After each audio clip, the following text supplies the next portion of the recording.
Haven't met more vibrant, amazing people than the seniors served by Meals on Wheels. As a volunteer, you deliver a hot, nutritious meal and a friendly hello to someone just like your mother, grandfather, or next door neighbor. These seniors are inspiring people with incredible stories to share, and they love to see you. The smiles you get back are priceless. Delivering with Meals on Wheels is easy, and you don't have to drive like me for it to be quick. You can volunteer your lunch break once a week or just once a month. With 1 in 6 seniors facing hunger and many more living in isolation, your lunch break can make a real difference. So, America, let's do lunch. Volunteer your lunch break at americaletsdolunch.org. This message brought to you by Meals on Wheels America and the Ad Council. Okay, Simon, what are you wearing right now? Nothing. That's right. And what do people normally wear? Clothes. Exactly. So now Mommy's going to teach you how to dress yourself. Clothes keep us warm, they look good, and if we go out without them, the neighbors will talk. So it's important to know how to get dressed. Here's how it's done. Underwear always comes first, name tag at the back, then pants, then shirt. Get the first button in the right hole or you have to start all over. If you're wearing a tie, it goes over, round, round, through, and pull tight. Tuck your shirt into your pants and zip up your flap. Socks going first, then shoes right on right, left on left. With shoelaces, just take the ends, cross them over, switch the loops. The rabbit goes down the hole, pull tight, and you're left with bunny ears. I love bunnies. Good to know. Now remember, spots don't go with stripes, socks don't go with sandals, and if you've tucked in your shirt, wear a belt. Got it? Why are your pants on your head? Most parenting is hard to do in just 2 minutes. But spending just 2 minutes twice a day making sure they brush their teeth is easier and could help save them from a lifetime of tooth pain. For fun 2-minute videos to watch while brushing, visit 2min2x.org. That's 2min2x.org. A message from the Partnership for Healthy Mouths, Healthy Lives, and the Ad Council. So you see, son, good manners are very, very important. Someday, many years from now, when you're a grown-up, you'll be a man. And when you are, you should be a gentleman. Do you want me to go through it one more time? Yes. Yes, please. Yes, please. Exactly. Always say please, thank you, you're welcome, and excuse me. Sit up straight, hold doors open for ladies. If a door's shut, then knock first. Don't burp, don't swear, don't speak with your mouth full, don't reach across people's plates, keep your elbows off the table. What table? And don't interrupt. While we're at it, don't stare, don't use foul language, don't call people names, but do remember people's names. Always share your toys, play nice, and cover your mouth when you cough or sneeze. On the bus, give up your seat to anyone who has trouble standing. Bottom line, treat others the way you'd like to be treated. Got it? Got it. And stop picking your nose. Most parenting is hard to do in just 2 minutes. But spending just 2 minutes twice a day making sure they brush their teeth is easier and could help save them from a lifetime of tooth pain. For fun 2-minute videos to watch while brushing, visit 2min2x.org. That's 2min2x.org. A message from the Partnership for Healthy Mouths, Healthy Lives, and the Ad Council. Hey, there he is. How's it going? I'm having a stroke. Are you going to shake my hand or what? I'm having a stroke. Wow, you're not even moving your arm. I'm having a stroke. Are you okay? I'm having a stroke. Your face looks weird too. I'm having a stroke. Are you having a seizure or something? I'm having a stroke. When someone is having a stroke, they may not be able to say it with words, but their body language will tell you loud and clear. I'm having a stroke. You just need to know the sudden signs. Look for FAST, F-A-S-T. F, face drooping. A, arm weakness. Or S, speech difficulty. Then T, time. Time to call 911 immediately, because the sooner they get to the hospital, the sooner they'll get treatment. And that can make a remarkable difference in their recovery. Know the sudden signs. Face, arm, speech, time. Spot a stroke fast. Visit strokeassociation.org. Brought to you by the American Stroke Association and the Ad Council. The average time a resume spends on an HR manager's desk is 7 seconds, and most of them are tossed aside. Now imagine if one of those resumes belonged to Yasmin, who was living in a shelter, juggling 3 jobs. I had to be resilient. That's something that you can't teach. or if that resume was from someone who worked 12-hour shifts at the recycling company with my dad, who's 72. That taught me a work ethic that I carry with me every day. we rely so much on a resume, yet it could never tell the full story of someone. Growing up where I did, a lot of things could have gotten in the way of my goals, but I learned to push through, and that's what I bring to work every day. So maybe it's time we look beyond the resume and look to Grads of Life. Discover new ways to develop great talent that are so much more than what's on paper at gradsoflife.org. A public service announcement brought to you by Grads of Life and the Ad Council. Hi, this is Terry Crews, actor, former football player, game show host, father of 5, and all-around big dude. I'm also an expert on drama, I know all kinds of drama. There's the good kind that comes with having a house full of kids. There's the bad kind like season-ending injuries. There's the necessary kind like having an agent in Hollywood. And there's silly drama like the drama around my percolating pectorals. And then there's the drama you can skip. Skip the drama that comes with not having your high school diploma or equivalency. Find free adult education classes near you and finish your high school diploma. Visit finishyourdiploma.org. Or text diploma to 97779. Message and data rates may apply. Reply stop to opt out. That's diploma to 97779. And leave the drama to actors like me. Brought to you by the Dollar General Literacy Foundation and the Ed Council. Adopt US Kids presents Multiple Choice Parenting. Your daughter just had her first breakup. Do you A, put yourself in her shoes? How could he do this to you? And for Sheila, she has split ends. B, console her? Oh, sweetie, this is going to happen a lot. 4, maybe 5 more times before you get married. C, take charge. Got to get this all straightened out. Keep a little talking to, man, mano a mano. Hey, Steve. It's now a good time? No? Okay, no problem. Bye. Or D, help her find a new boyfriend. I know a great place to meet boys. The internet. Nice, single boys. Never mind. How about some ice cream? As a parent, there are no perfect answers. But you don't have to be perfect to be a perfect parent.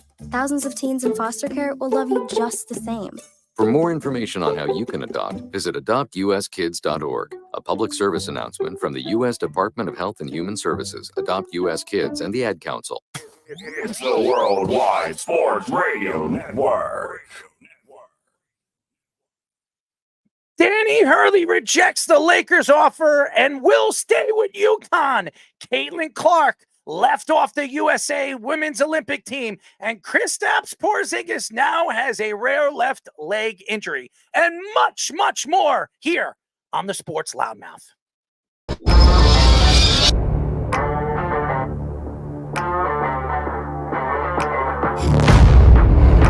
Doc Rivers is going to have Damian Lillard run very fast out of town.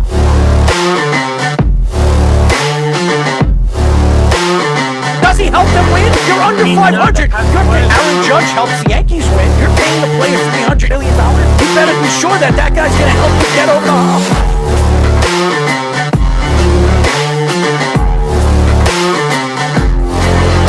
For some reason, this guy is completely lost on calling plays. Maybe he's a therapist.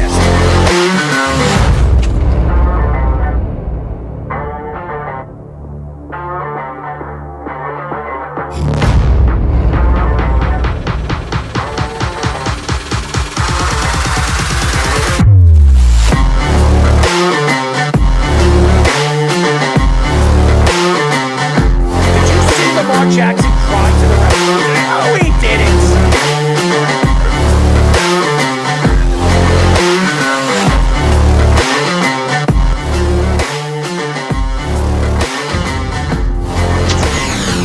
We are back for a new show of the Sports Loudmouth. I'm your host, Errol Marks. My co-host, the Speedster, Speedy.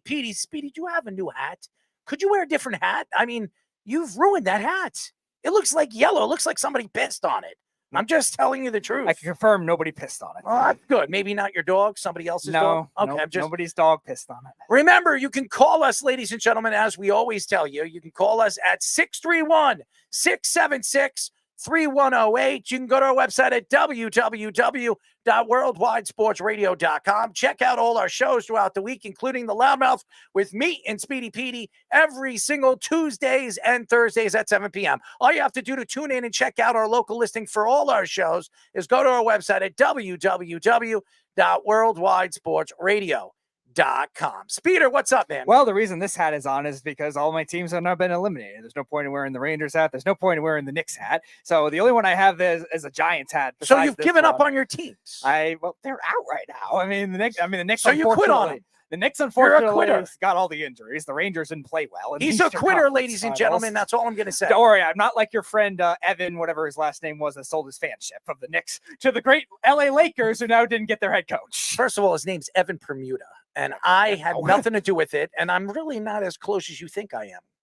It's Tony Rubo's guy. Okay. He's not my guy. He's Tony's guy. Well, he's definitely not your guy after what he did. Well, I don't do those kind of things. Why would I sell my fandom? Everybody thinks that, hey, you know what? You were a Ranger fan, and then you became an Islander fan. There's a lot behind why I became an Islander fan, because I'm not a Ranger fan anymore. But I also voted for the Florida Panthers, who's up 2-0 right now against the Edmonton Oilers. So if you're an Edmonton Oiler fan, boo-hoo. Well, you know, they have fans that like to pull up their dresses and their shirts and show things that Speedy really, really likes, right, Speedy? What do you mean you don't like it? You don't like looking at it? No. Come on, man. You love it. Everybody loves it. Anyways, we have a great show lined up for you guys at 8 o'clock. We'll be talking to USA Today's baseball writer and reporter, Steve Gardner. So Steve will be joining us. It'll be fun. We'll get into some baseball. Love to hear what he has to say about the Ohtani situation. At 8:30, we'll be talking to ABC 7 and News 12 media producer, Rob Taub. He will be joining us, NHL and Islanders broadcaster. So we're very happy to have him on. Analyst, writer. He's fantastic. Danny Hurley rejects the Lakers offer and will stay with the UConn Huskies. I'm very surprised about that. After the money he was offered, I think it was like $70 million or something. Yeah, 6 years, $70 million, but not as much as the record-setting offer that was originally reported. Well, thank you to our bus family. I mean, they should have taken Jeannie and drove her all the way to the ship with a bus. Anyways, Caitlin Clark left off the USA Women's Olympic team. I wonder why. So we'll get into that. Kristaps Porzingis now has a rare left leg injury, but still thinks he could play in Game 3. Why would you cost him his career? Why would you put him in harm's way? But hey, you know what the Lakers want to do. They want to win championships. So they're known to do that. Luka Doncic reportedly needed a severe painkiller to play in Game 2 and still might need them before Game 3 tomorrow. What is this, an excuse? Is that what we're going to bring it to? If they lose against the Boston Celtics, are the Dallas Mavericks going to do this now? Is throw excuses on why they're not beating on the Boston Celtics after what they did against the Timberwolves and how they got into the NBA Finals. Now all of a sudden they're taking shots. Anyways, WFAN's Jerry Recco calls out Juan Soto for not playing through his injury tonight and says that baseball players aren't tough enough. So we will get into what Jerry Recco said on WFAN this morning. Both Aaron Rodgers and Hassan Reddick absent for mandatory mini camps. Rodgers is not contracted related. It's not a contract related. It's something to do with family. So we'll get into that. But Reddick wants a new deal. So we've heard about that as well. So we will get into that a little bit later in the show. Also, I just want to say shout out Thomas, Eric's nephew, just texted me a shout out to you, Errol. Oh, well, shout out to him. I checked him out at Battle of the Bands. Him and his group are fantastic. He's a great drummer. Shout out to him and his band. Congratulations on all the growth of your band and your drums and win. I think they came in second place in Battle of the Bands. So congratulations to him and his bandmates.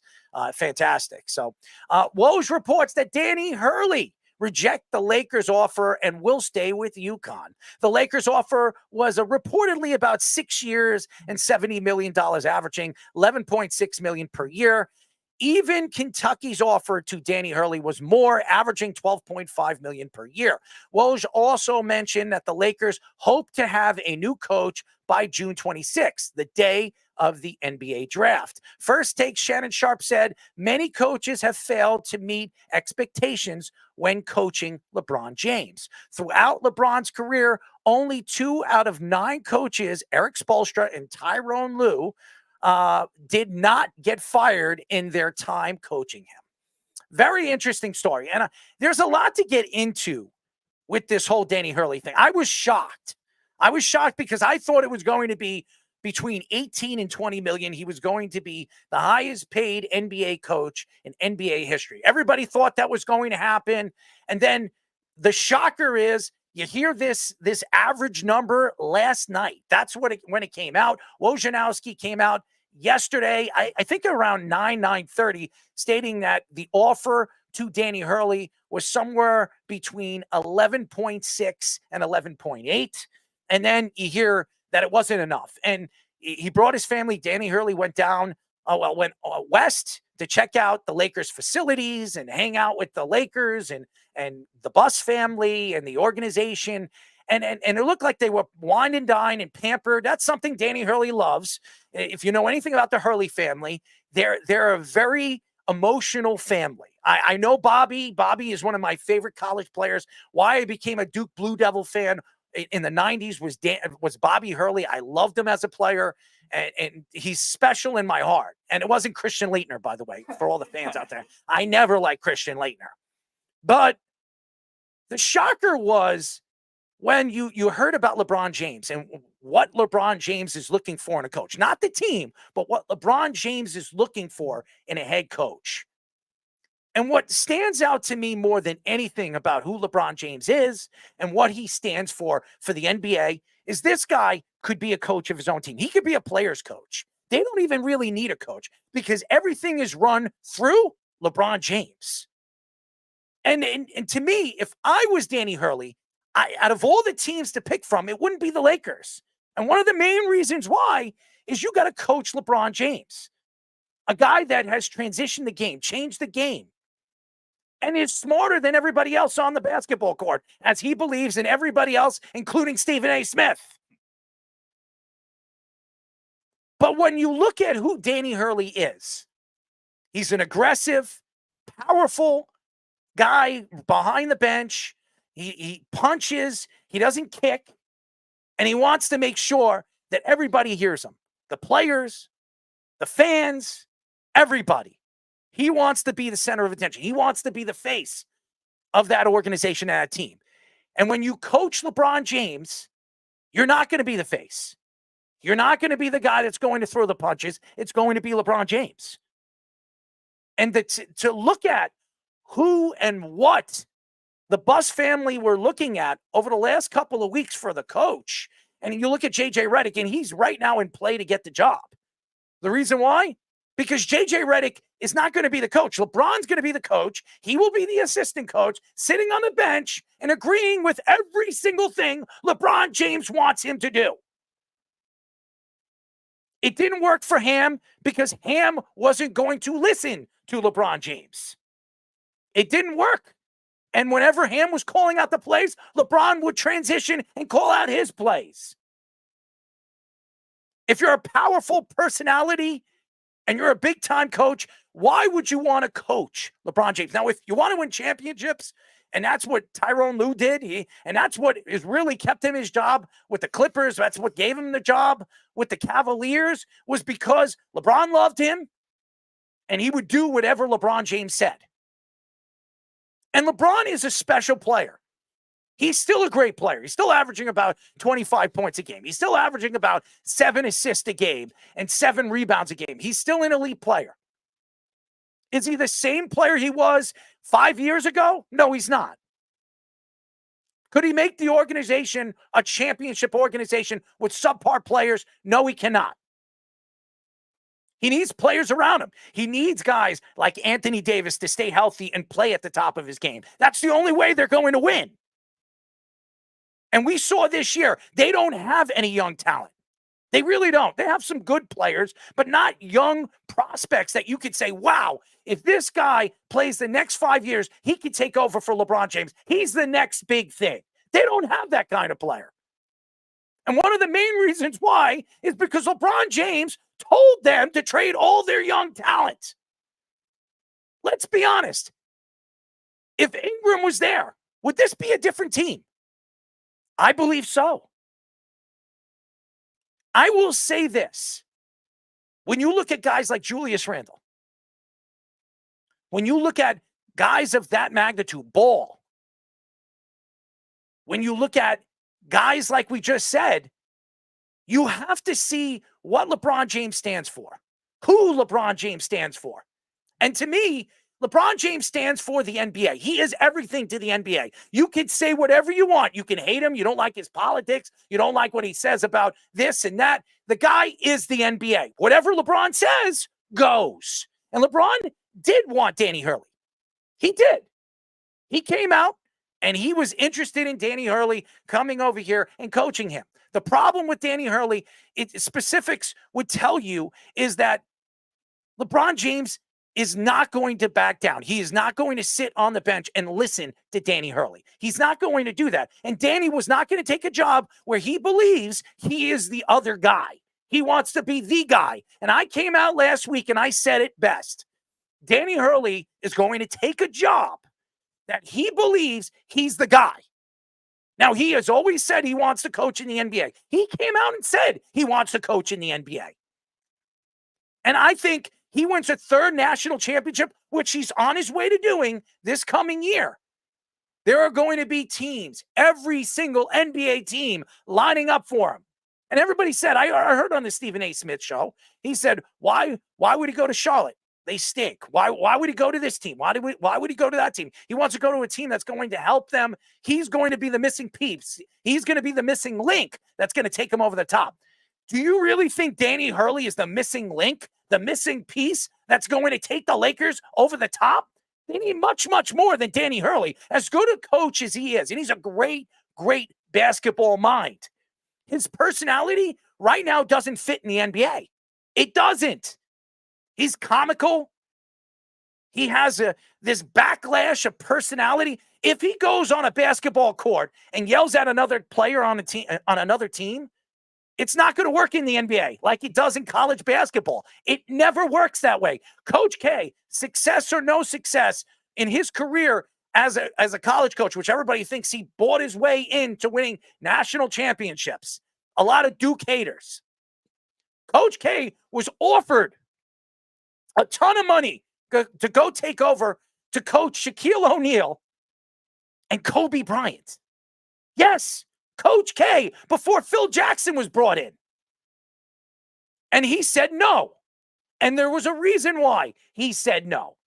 Because he didn't believe his style of game would fit in the NBA. He didn't want to coach players of that magnitude, guys like Shaquille O'Neal, a personality, a raw personality. And Kobe Bryant, who I know Coach K came out and said many, many times, Kobe is one of the nicest, one of the straightforward shooters he's ever talked to as a basketball mind. He always loved Kobe Bryant, but everybody loved Kobe Bryant. Even Kyrie Irving came out and kissed his ass.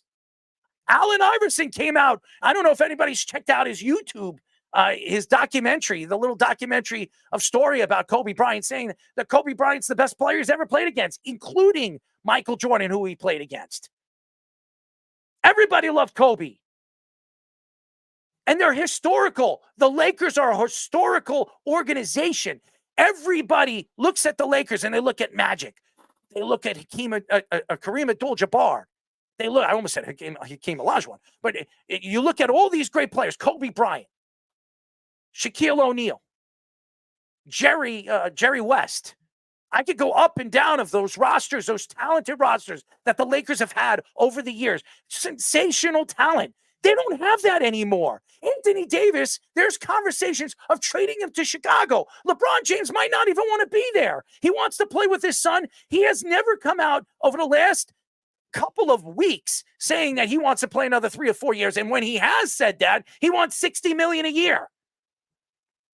Danny Hurley needs to go to a team, an organization that has 2 or 3 young studs where they know he's the boss, he's going to call the plays, and they're going to play his game.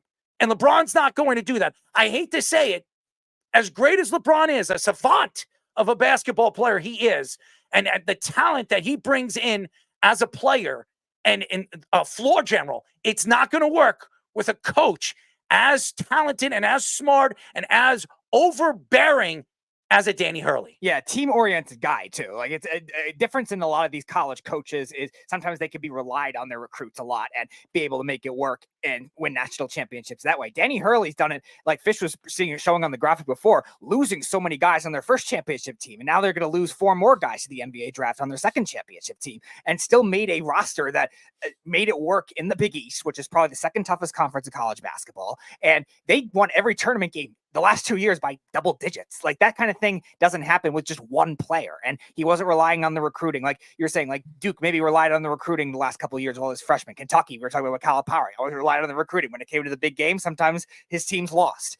Danny Hurley's not like that. So that's why I never thought the Lakers fit was going to be working well either. Like we were talking about last week, a Detroit Pistons, a young team like that, if they brought out Monty Williams, might have been perfect for that. You mentioned Charlotte. Like that kind of team where he could team build was that kind of thing. And the offer was not, it had to be overwhelming, and it wasn't overwhelming. Like Kentucky's offer was bigger, like we were talking about. I do not believe Danny Hurley would have taken that job even if he was offered 18 to 19 million. Okay. I just don't see the Lakers as an organization he wants to coach for. And that has nothing to do with LeBron James there. He looks at the organization.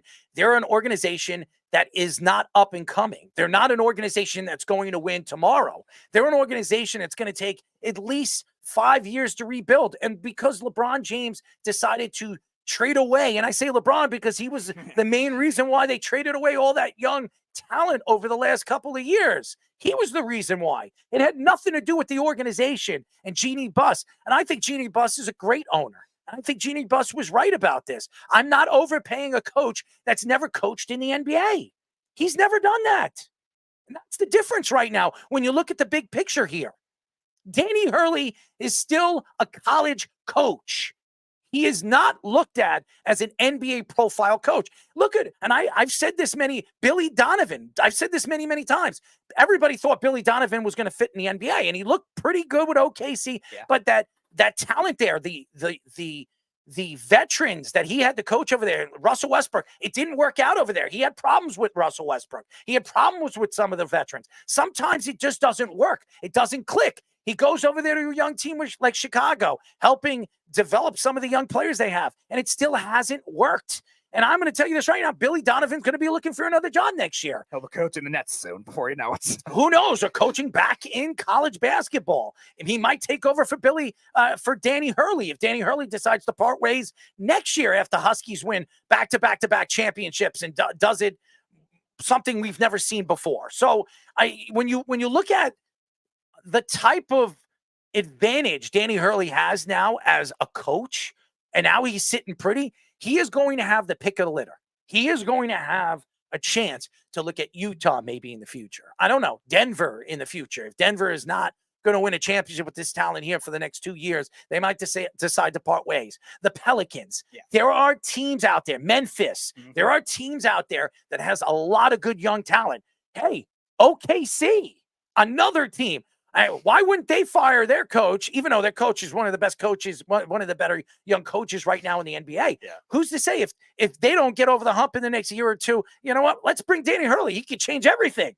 Funny thing is, their coach currently was a UConn assistant coach. She was some kind of like video coach or something like that with their previous coach, Kevin Ollie, before that. So maybe there is ties with OKC and UConn that make a lot of sense. But you're right. That's the type of team that I think he's going to want. And he's going to obviously going to do it at his price if he's won that many national championships. It had nothing to do with money. I don't think the Lakers had nothing to do with it. He was never taking that job. Yeah, I don't think the Lakers contract would have anything to do with the money. I think Speedy, you thought he was taking that job, right?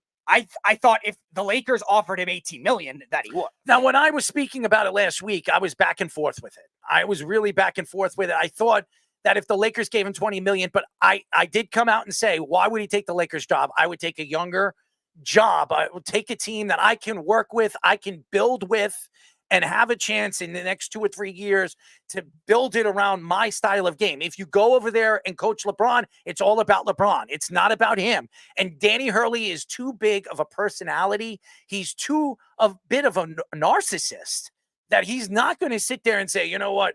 I'm going to listen to you, LeBron. This is your team. No, this is his team. That's why they're paying me the big bucks. I'm here to win championships, LeBron. And you're going to sit down and you're going to listen to what I have to say. You're going to be picked on if you're not playing the game that I want you to play. LeBron's not going to listen to him. And that's the problem. And that's something that Coach K saw. And as you see Fish posting up some of the graphics that he had, Coach K looked at it. He believed that, is Kobe going to listen to me? Is Shaq going to listen to me? And the answer is no. Phil Jackson was the perfect fit. And the reason why Phil Jackson was the perfect fit, because he was like a dad. He was like a player's coach. Coach K, even though he is a player's coach, he was more of a pitch defense. And those guys, a lot of the guys on the team, the Rick Fox of the world and all those other guys, they weren't those defensive style of players. Kobe was. Shaq wasn't. So Shaq, all he did was block. I mean, everything else he did, he wasn't a top-end defender. You can post up on Shaquille O'Neal. You could get inside and dominate him inside. Tim Duncan did it many, many times. Yeah, craftiness you could dominate with Shaq. Hakeem Olajuwon killed him when he was a youngster. He killed him at the tail end of his career.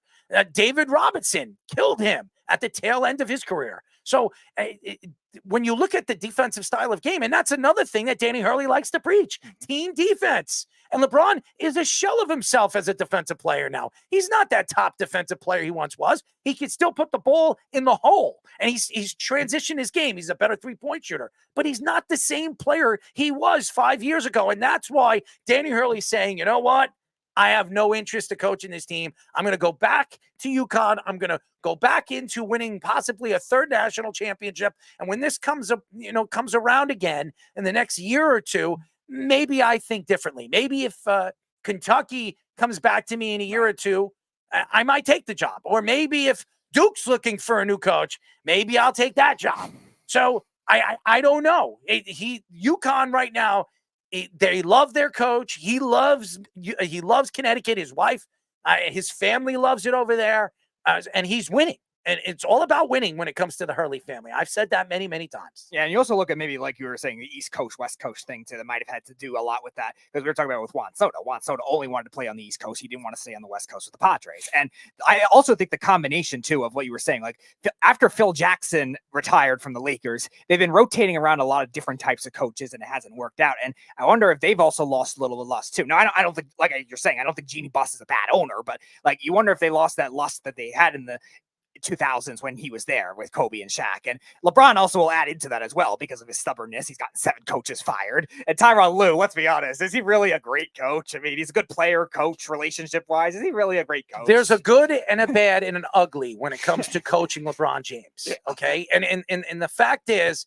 there's a good part because he's great. He's LeBron James. He's one of the top 3 greatest players of all time. But there's a bad to it because if you don't get on LeBron James's good side, you're going to be out. And then the ugly part of it is you could be fired at any time with LeBron James because when LeBron James says goes, and that's the way the Lakers look at it. He doesn't want this guy. He doesn't want that guy. He wants that guy. The Lakers will do anything to get that guy. And I'm telling you right now, Zach LaVine will be a Laker next year. You know why? Because he wants Zach LaVine. Even though Zach LaVine is not as good a player as everybody thinks he is, and Zach wants to go play with the Lakers and he wants to play with LeBron, he's not a great player. He's not an all-around player. He's not going to help you get over the hump. He's not going to help you beat those powerhouse teams in the Western Conference. It's just not going to happen. So when you sit here and you wonder why Danny Hurley decided to go back to UConn, that is the reason. The good, the bad, and the ugly. And we talked about it, too, with other old school franchises that operate that way, too. And again, I don't know if the Lakers are fully like to the same level of this, but you look at a team like we were talking about with the Giants. There was rumors, Bill Belichick's going to go coach the Giants, but it's not his father there anymore, Wellington Mara. It's John Mara. And you wonder if that kind of thing has lost lust with the Lakers. Same kind of thing with the Cowboys and Jerry Jones. Like, they use it as leverage to get bigger coaching jobs somewhere else. We thought, Sean Payton's going to be the future head coach of the Cowboys. Now he gets a big contract from the Broncos. And maybe Danny Hurley was trying to do something similar with other NBA teams as well. He never wanted to coach the Lakers, like you were saying. Maybe he's trying to leverage to coach another team on the East Coast. He will. One way or another, Danny Hurley will get another offer. There's no way he's not going to get another offer. Right. Who knows? Maybe the Knicks in the future. Yeah. If Tom Thibodeau doesn't work out, I haven't heard any contract talks, and he wanted another contract by the New York Knicks. Maybe the Knicks are going to sit for one more year. He has one more year left on his contract. Maybe Thibodeau is going to sit on it, and if he doesn't win next year, they might reach out to Danny Hurley and say, hey, all you got to do is drive over the bridge, and you're right over here in New York, and you have a chance to coach Jalen Brunson, and we'll bring whoever you need, or we'll draft whoever you need. We'll draft half your players because we have 6 first-round draft picks in the next couple of years. So who knows what the Knicks are planning to do in the future for this organization. And Leon Rose, he's been known to negotiate deals with a lot of ex-college coaches. So he's one of those guys. And he's very close with Calipari. He's very close with a lot of college coaches because he's an agent. So I expect the Knicks, if somebody like Tom Thibodeau doesn't work out, I've said it very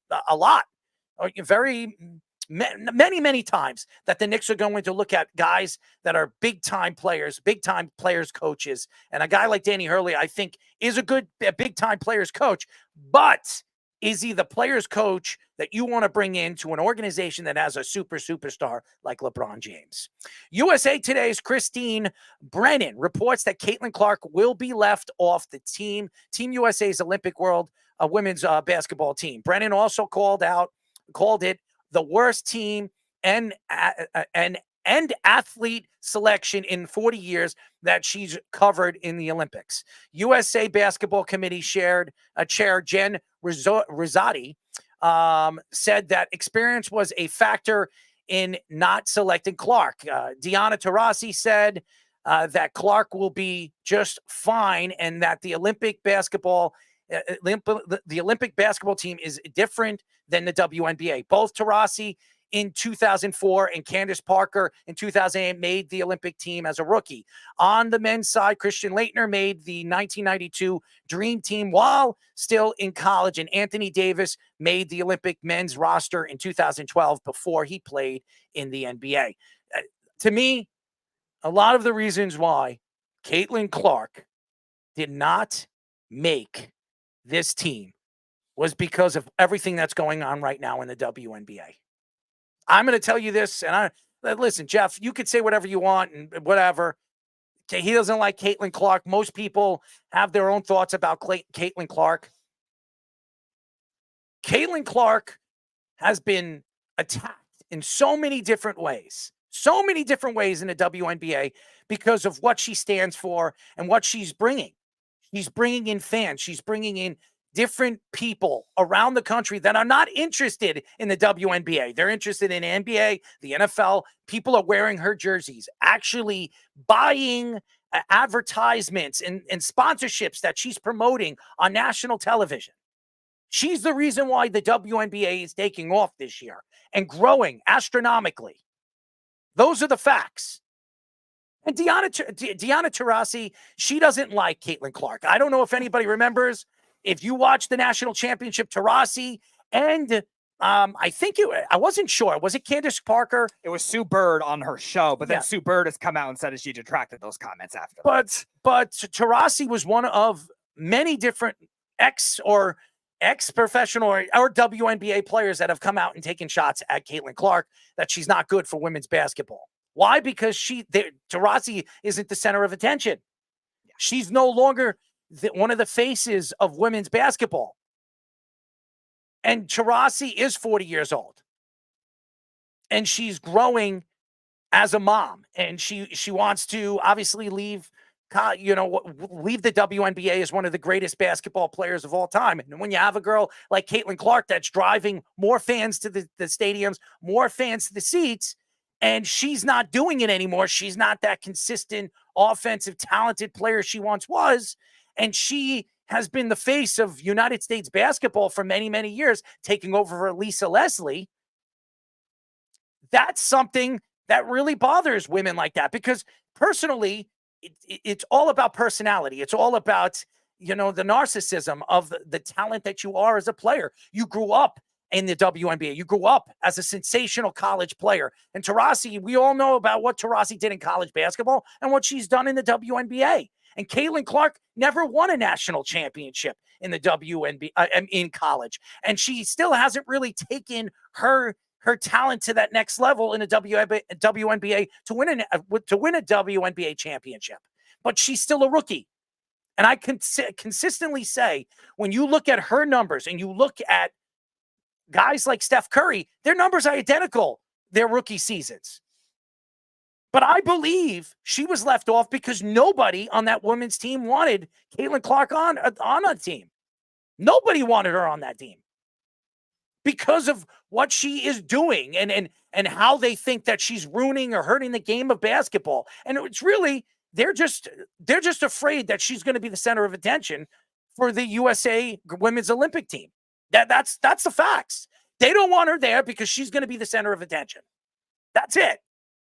It's not going to be about the veteran players, their final Olympics. If they win the gold, it's going to be all about Caitlin Clark. If they win the gold, who's going to be on the Today Show or The Tonight Show. It's going to be Caitlin Clark. Why? Because she's the next up-and-coming superstar. She's going to be the face of the Olympic team. And I'm going to tell you this right now. I don't care what Christine Brennan says, okay? I don't care what the United States women's basketball team, is saying right now on why Caitlin Clark is not making this team.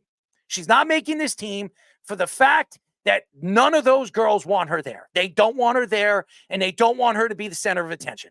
And also, you look at the Olympic perspective as well. Like, there's a lot of the top Olympic female athletes in other sports that are going to get that kind of attention as well. And you wonder if that came from an outside part of the Team USA committee and saying, "Oh, we don't want to take attention away from other great teams, other great athletes there." And that's another reason that I think that maybe Christine Brennan was making this statement, calling it a huge mistake. Now, what you would have done on the court with the rest of these other women is to be determined. I think them practicing all at once while playing in the NBA season, WNBA season, is already very difficult as it is. And that's why I think when we were talking about Caitlin Clark a couple of weeks ago, we were saying that, oh, give her a pass. She just came off the national championship, and all of a sudden, 3 weeks later, she's playing in the WNBA with not an off season really to train. And I think a lot of those players should get that kind of pass the same kind of way. And that's why I don't think she should be scrutinized for this kind of thing either. And Diana Taurasi, she's very salty. Like, obviously, Iowa beat UConn in the Final Four. That has a lot to do with it, I think. I don't think that has anything to do with her thoughts to Caitlin Clark. She doesn't like that Caitlin Clark is the center of attention. But also now she's showing hypocrisy because she had that same kind of thing in 2004. She was drafted into the WNBA that same year after UConn won a national championship. Then the men and the women won the same year that year for UConn. And then 3 months later, she's playing in Athens in the Olympics, and Candace Parker did the same thing, but she's the one commenting on it for the same reasons that she was brought in as a popular one at the time. I'm not saying she had the popularity level Caitlin Clark is the biggest in women's basketball right now. The biggest. Right. How do you leave her off the women's basketball Olympic team? How do you do that? She is going to bring fans to come over there to Paris and watch her play. That's the facts. That's what you're doing. You're promoting women's basketball on the biggest stage. Right. And the WNBA is not the biggest stage. The Olympics is the biggest stage for women's basketball because every single 4 years, the Olympic women's basketball team wins the championship, wins the gold. So her being there, her on the Wheaties boxes is only going to help the WNBA grow. It's only going to help the brand. So why wouldn't they bring her there? And the reason why, ladies and gentlemen, is because nobody wanted her there. Diana Taurasi did not want her there. We all know about the whole Isaiah Thomas thing. Does anybody know about that? Isaiah Thomas should have made the 92 Olympic team. The dream team, Isaiah Thomas was the best point guard in basketball. He was the best basketball point guard. He was. And he didn't make the Olympic team because Michael Jordan didn't want him there. Michael Jordan said that if Isaiah Thomas is a part of that team, I'm not going to be a part of that dream team. So what did they do? And I don't care what anybody says. And there is nobody that's come out and said that this to be true. But there were so many stories coming out to say it to be true.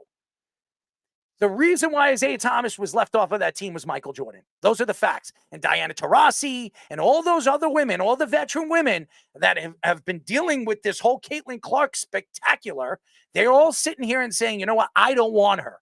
I do not want her here. This is my final Olympics. I want to enjoy it, and I don't want to deal with the cheers and the craziness of Caitlin Clark. Yeah, but why is that going to be thought of as a negative attention type thing when you're already going to bring negative attention with this whole controversy once the Olympics start too? You don't think we're going to be talking about it so even then in 2 months or a month and a half from now when the women's basketball team is playing? Like, why is Caitlin Clark not on that team? Now, obviously, if they win the gold medal, it's not going to matter. But even so, I think the attention is still going to spawn to other sports first, even before that, because there's a lot of Olympic sports that are coming back as well. There's other Olympic athletes that are going to be featured, and you're going to drive your attention down in a negative way in that light when you don't really need to. And I think what Christine Brennan was saying is spot on with that, because you have a chance, even if Caitlin Clark isn't the best player on the court for that Olympic team, because there's a lot of talented players, they're still going to be thought of in a negative light because she's not on the roster when these other two in the past have been on the roster. And we've seen men's basketball guys, like you're saying, Christian Laettner was on the roster instead of Isaiah Thomas, who was a future NBA Hall of Famer, while Christian Laettner, while he was a great college player, was an NBA bust. He was on the roster instead, and so was Anthony Davis. And Jen Rizzotti coming out and saying she runs, she's a part of the committee. She's the chair committee leader for the USA basketball women's team, coming out and saying it's all about experience. That's a lie. That is a lie. That has nothing to do with it. Why did Diana Taurasi make the Olympic team when she was a rookie? Right. Or Candace Clarker make the... Caitlin Clark is a bigger star than both of them. She's a bigger star than anybody we've ever seen come into the WNBA. How could you say that? It has nothing to do with experience. And you know what? If you sit down with Caitlin Clark tomorrow, or you sit with Caitlin Clark today, and you have that conversation, I don't think she's going to lose sleep. No. But to me, she's going to come back, 4 years from now when they come to her and they say, we want you to be a part of this team. If I were her, I'd say, no, I don't want to go play for that team. The way you disrespected me my rookie season, when I had a chance to be a part of that Paris team, been a part of that great opportunity to go over there to France and show my talents and bring the WNBA and women's basketball to higher heights. That's what I would do. And if I was Caitlin Clark, I'd say, you know what? I'm banning myself. I'm never playing for Team USA. That's it. And we've seen that in other sports, other Olympic sports, where more happens in European countries because it's easier to deal with domestically than it is with the United States. But we've seen players leave of top sports, say Russia, to go to another country that they have citizenship with and play. England, France, all these top teams, all these top Olympic committee teams they have athletes that do that. So I can see that kind of thing be a movement. And we've seen these rookie class, these young NBA, WNBA players already start their own movements, whether they're on the Caitlin Clark or anti-Caitlin Clark side, and make their statements. Anti-Caitlin Clark. Unfortunately, it is, but it doesn't have to be that way. And it shouldn't be that way on an Olympic stage either, when that should not be the I don't storyline. care how many points she scores, how many rebounds she has, or how many steals she has in a game. I care about how much revenue she's bringing in for the WNBA, how much money is she bringing in, and what is it going to do for the next young woman that wants to be like her. Okay, that's all I care about. I don't care about anything else. All I care about is what I'm going to do to help this sport take off, like Michael Jordan did in the 90s when basketball was falling apart. And that's the facts. I don't care what anybody says. Michael Jordan changed everything internationally. He did. His sneaker took it to higher heights. When it comes to fashion, Michael Jordan is the fashion world. He's everything to sneakers now. And why? Because of what he was as a basketball player. Why can't Caitlin Clark do that for the WNBA? Why can't she? Now, is she Michael Jordan? No, but she doesn't have to be. She could be Taylor Swift. Right. That's all she's got to be. That's all she needs to be. And why are these WNBA players and why is the United States basketball team hating on a Caitlin Clark? Experience? What a joke. Yeah, and there's international prowess that could come with, even if, like you said, even if she doesn't have to play a lot, like her just being there, her getting her name recognized to all these other countries, like you're saying, with the international expansion with women's basketball already pretty far behind as well. Like, it took a while for the men's basketball to have all these European superstars to be able to dominate the way they are now. And like we were saying, like the top 4 players in the NBA were all born in other countries right now. Like, that's what you're dealing with. Like, that kind of thing is far behind when it comes to women's basketball. Now, some of that has to do with the government rights and stuff like that. And the same reason women's soccer is so far ahead in the US and behind in a lot of the South American countries. And that kind of thing is only going to change with a powerhouse woman like Caitlin Clark, who's already bringing it in domestically. Imagine that kind of thing internationally for a Team USA and an Olympic Committee organization that's struggling as it is. Yahoo Sports reports that Kristaps Porzingis suffered another injury, this time to his left leg. Reports call it a rare injury, as he both dislocated a tendon in his left leg. Porzingis already missed some of the Cavaliers series and the entire Pacers series in his right calf strain. The Athletic Jared Wise reports that Porzingis was walking comfortably after the Celtics practice early today. Porzingis said that he wants to play in Game 3 for the NBA Finals and said he would die without not playing in the NBA Finals and the championship. Porzingis has 20 points and 6 rebounds in Game 1 and 12 points and 4 rebounds in Game 2, both times coming off the bench. I want to say this. Kristaps Porzingis has been the difference. He's been the difference right now in this series. That's the facts. And without Kristaps Porzingis, I believe the Boston Celtics are in trouble. Now, we don't know what's going on with Luka Doncic. I don't know if he's 100%. You're hearing that he has this pain, a stabbing pain in his chest. I don't know what's going on. Is Dallas making an excuse, or are they trying to hide something to make it seem like he's hurt so he can go out there and put up like 40 points against the Celtics in game number 3? I don't know. And we've seen this before. We've seen how many times have we watched professional sports and they say, look, Patrick Mahomes. Does anybody remember him going into the Super Bowl saying that his leg, he shouldn't play in this game? It's dangerous. It could be career ending. And he goes out there, runs all over the Eagles and wins the Super Bowl. We've seen this before. This could be a trick. We've seen it. I'm not saying that it is. But Porzingis, losing Porzingis for this series, or he's not even at 75%, I believe the Celtics are in trouble. Now, the Celtics have won both their home games. They're up 2-0. They're going back to Dallas, but Dallas has been dominant at home. They're not easy to beat over there. The fans are going to be loud. And the size difference that the Dallas Mavericks will have if they don't have Porzingis playing at least 20 minutes in the game. It's huge. He's everything. He spreads the floor. He opens the floor for Jason Tatum and Jaylen Brown. And I'm going to give a guy like Drew Holiday a lot of credit, because Drew Holiday has been unbelievable against Kyrie Irving. He has been, everybody keeps talking about how great White was and how many steps Drew Holiday's taken steps back, even though signing the 4-year deal that he got with the Celtics in the middle of the season. Drew Holiday has woken up. He is a different player in this series. He has been dominant defensively against Kyrie Irving. Kyrie Irving, and we've heard, and we all know what Stephen A. Smith said. We all know what I said about Kyrie Irving. He is the only real championship player in this series, and I would still push that to be true, because he's the only one that really has won a championship in this series.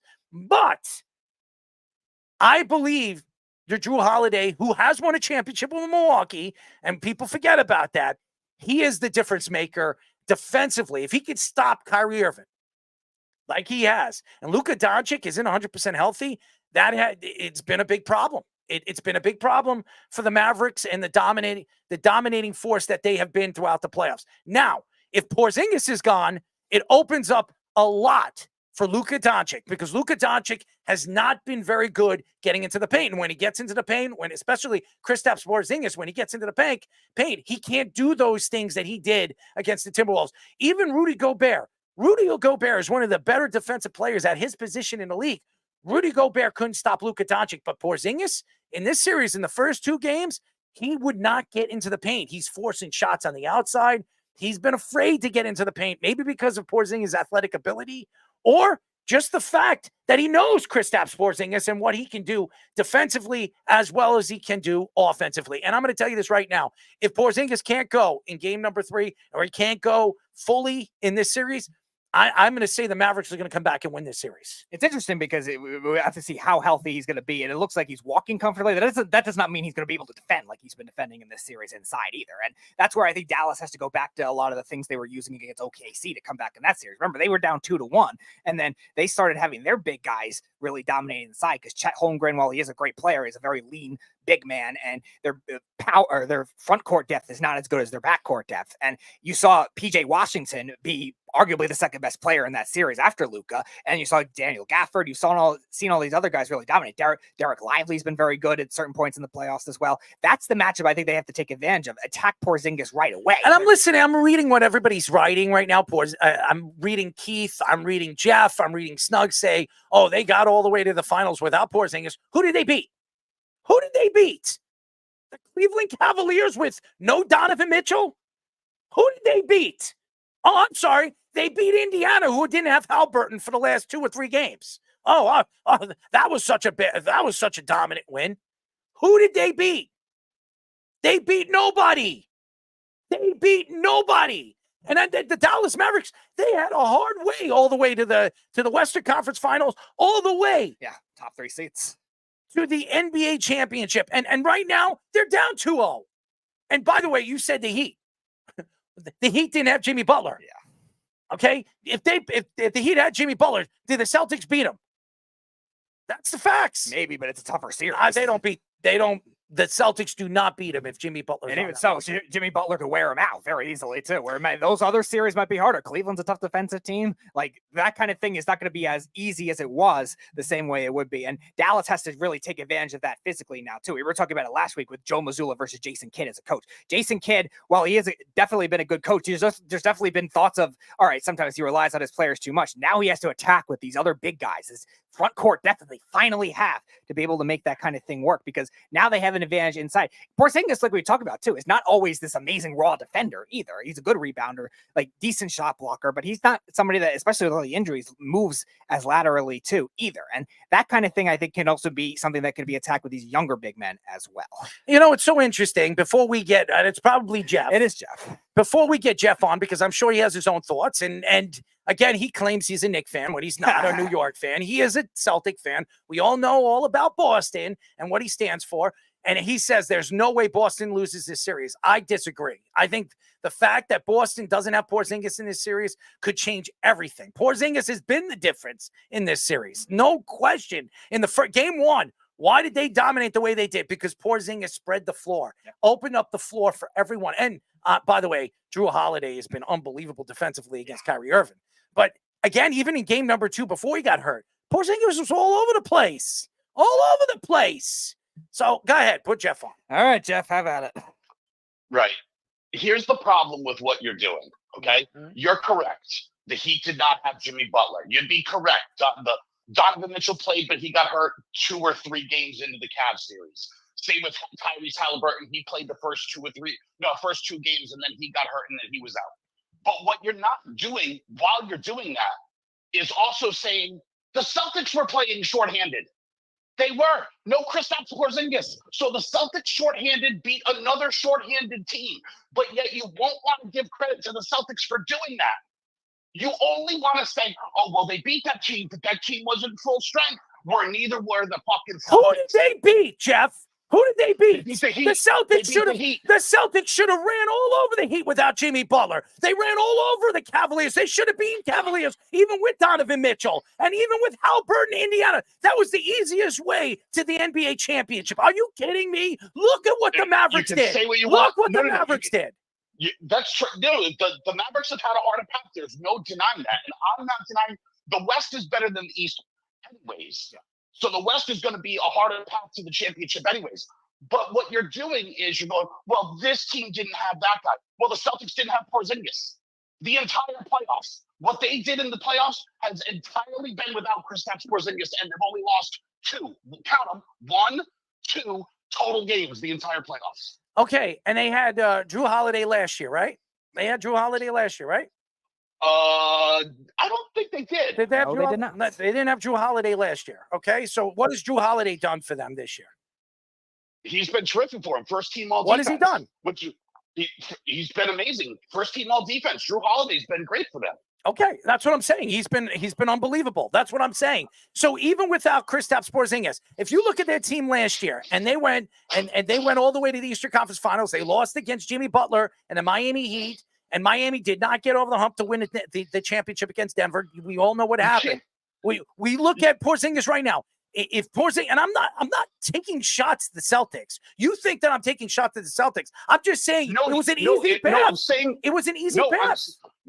I'm saying people use the same excuse and they go, "Well, this team didn't have that guy," but they're also not giving credit to the Celtics for doing it short-handed themselves. I love Jason Tatum. Everybody that knows me, I want to buy a Jason Tatum jersey, but I hate the Boston Celtics so much I can't wear it. Look, I can understand that because they're all racist, so I understand where you're coming from. It would be tough to do that, right? And it would be impossible for me to get one as a Knicks fan. It would be really hard, but I see the narratives out there around Jason Tatum. They're like, Jason Tatum stinks. Oh, great, his shot's not falling. Did you know in the last game he was only 1 rebound short of a triple-double? That's pretty amazing. I'm not taking shots at any one of those players and what the Celtics have done throughout this playoffs. It's just been so easy for them because they haven't played any good teams. They didn't beat anybody good.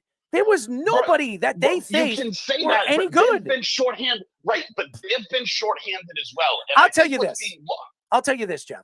If the Knicks were 100% healthy and the Celtics played the Knicks in the Eastern Conference Championship and ran all over them in the Eastern Conference Championship, I would have bowed down to the Celtics. I would have said, they deserve it. They should be there. They're the best team in the East. But until they didn't do anything that said to me, they're the best team in the East. Why? Because they won the Eastern Conference and they had the best record in the NBA.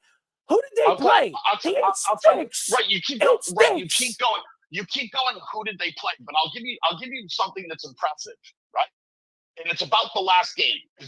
You know I'm a gambling guy, so I dig into the box scores. I Yes, dig you into do. the stats. I Yes, look you at do. things.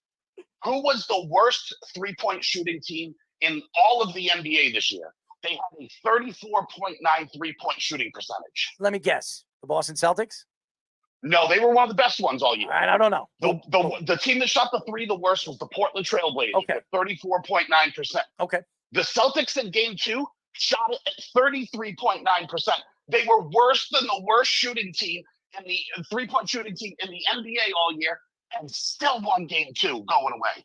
That's impressive. I'm not saying it's not impressive what they're doing against the Dallas Mavericks. It is. They're finally playing a team that's worthy enough that if they beat them, you could say, "Wow, they completely dominated." Can I give you another stat? Go ahead, give me another stat. Give me another one. Right. Kyrie Irving's record since he stomped on Lucky. Oh, I'm leaving Boston. Let's stomp on Lucky. Let's disrespect Kyrie Irving's record against Boston. 0-12.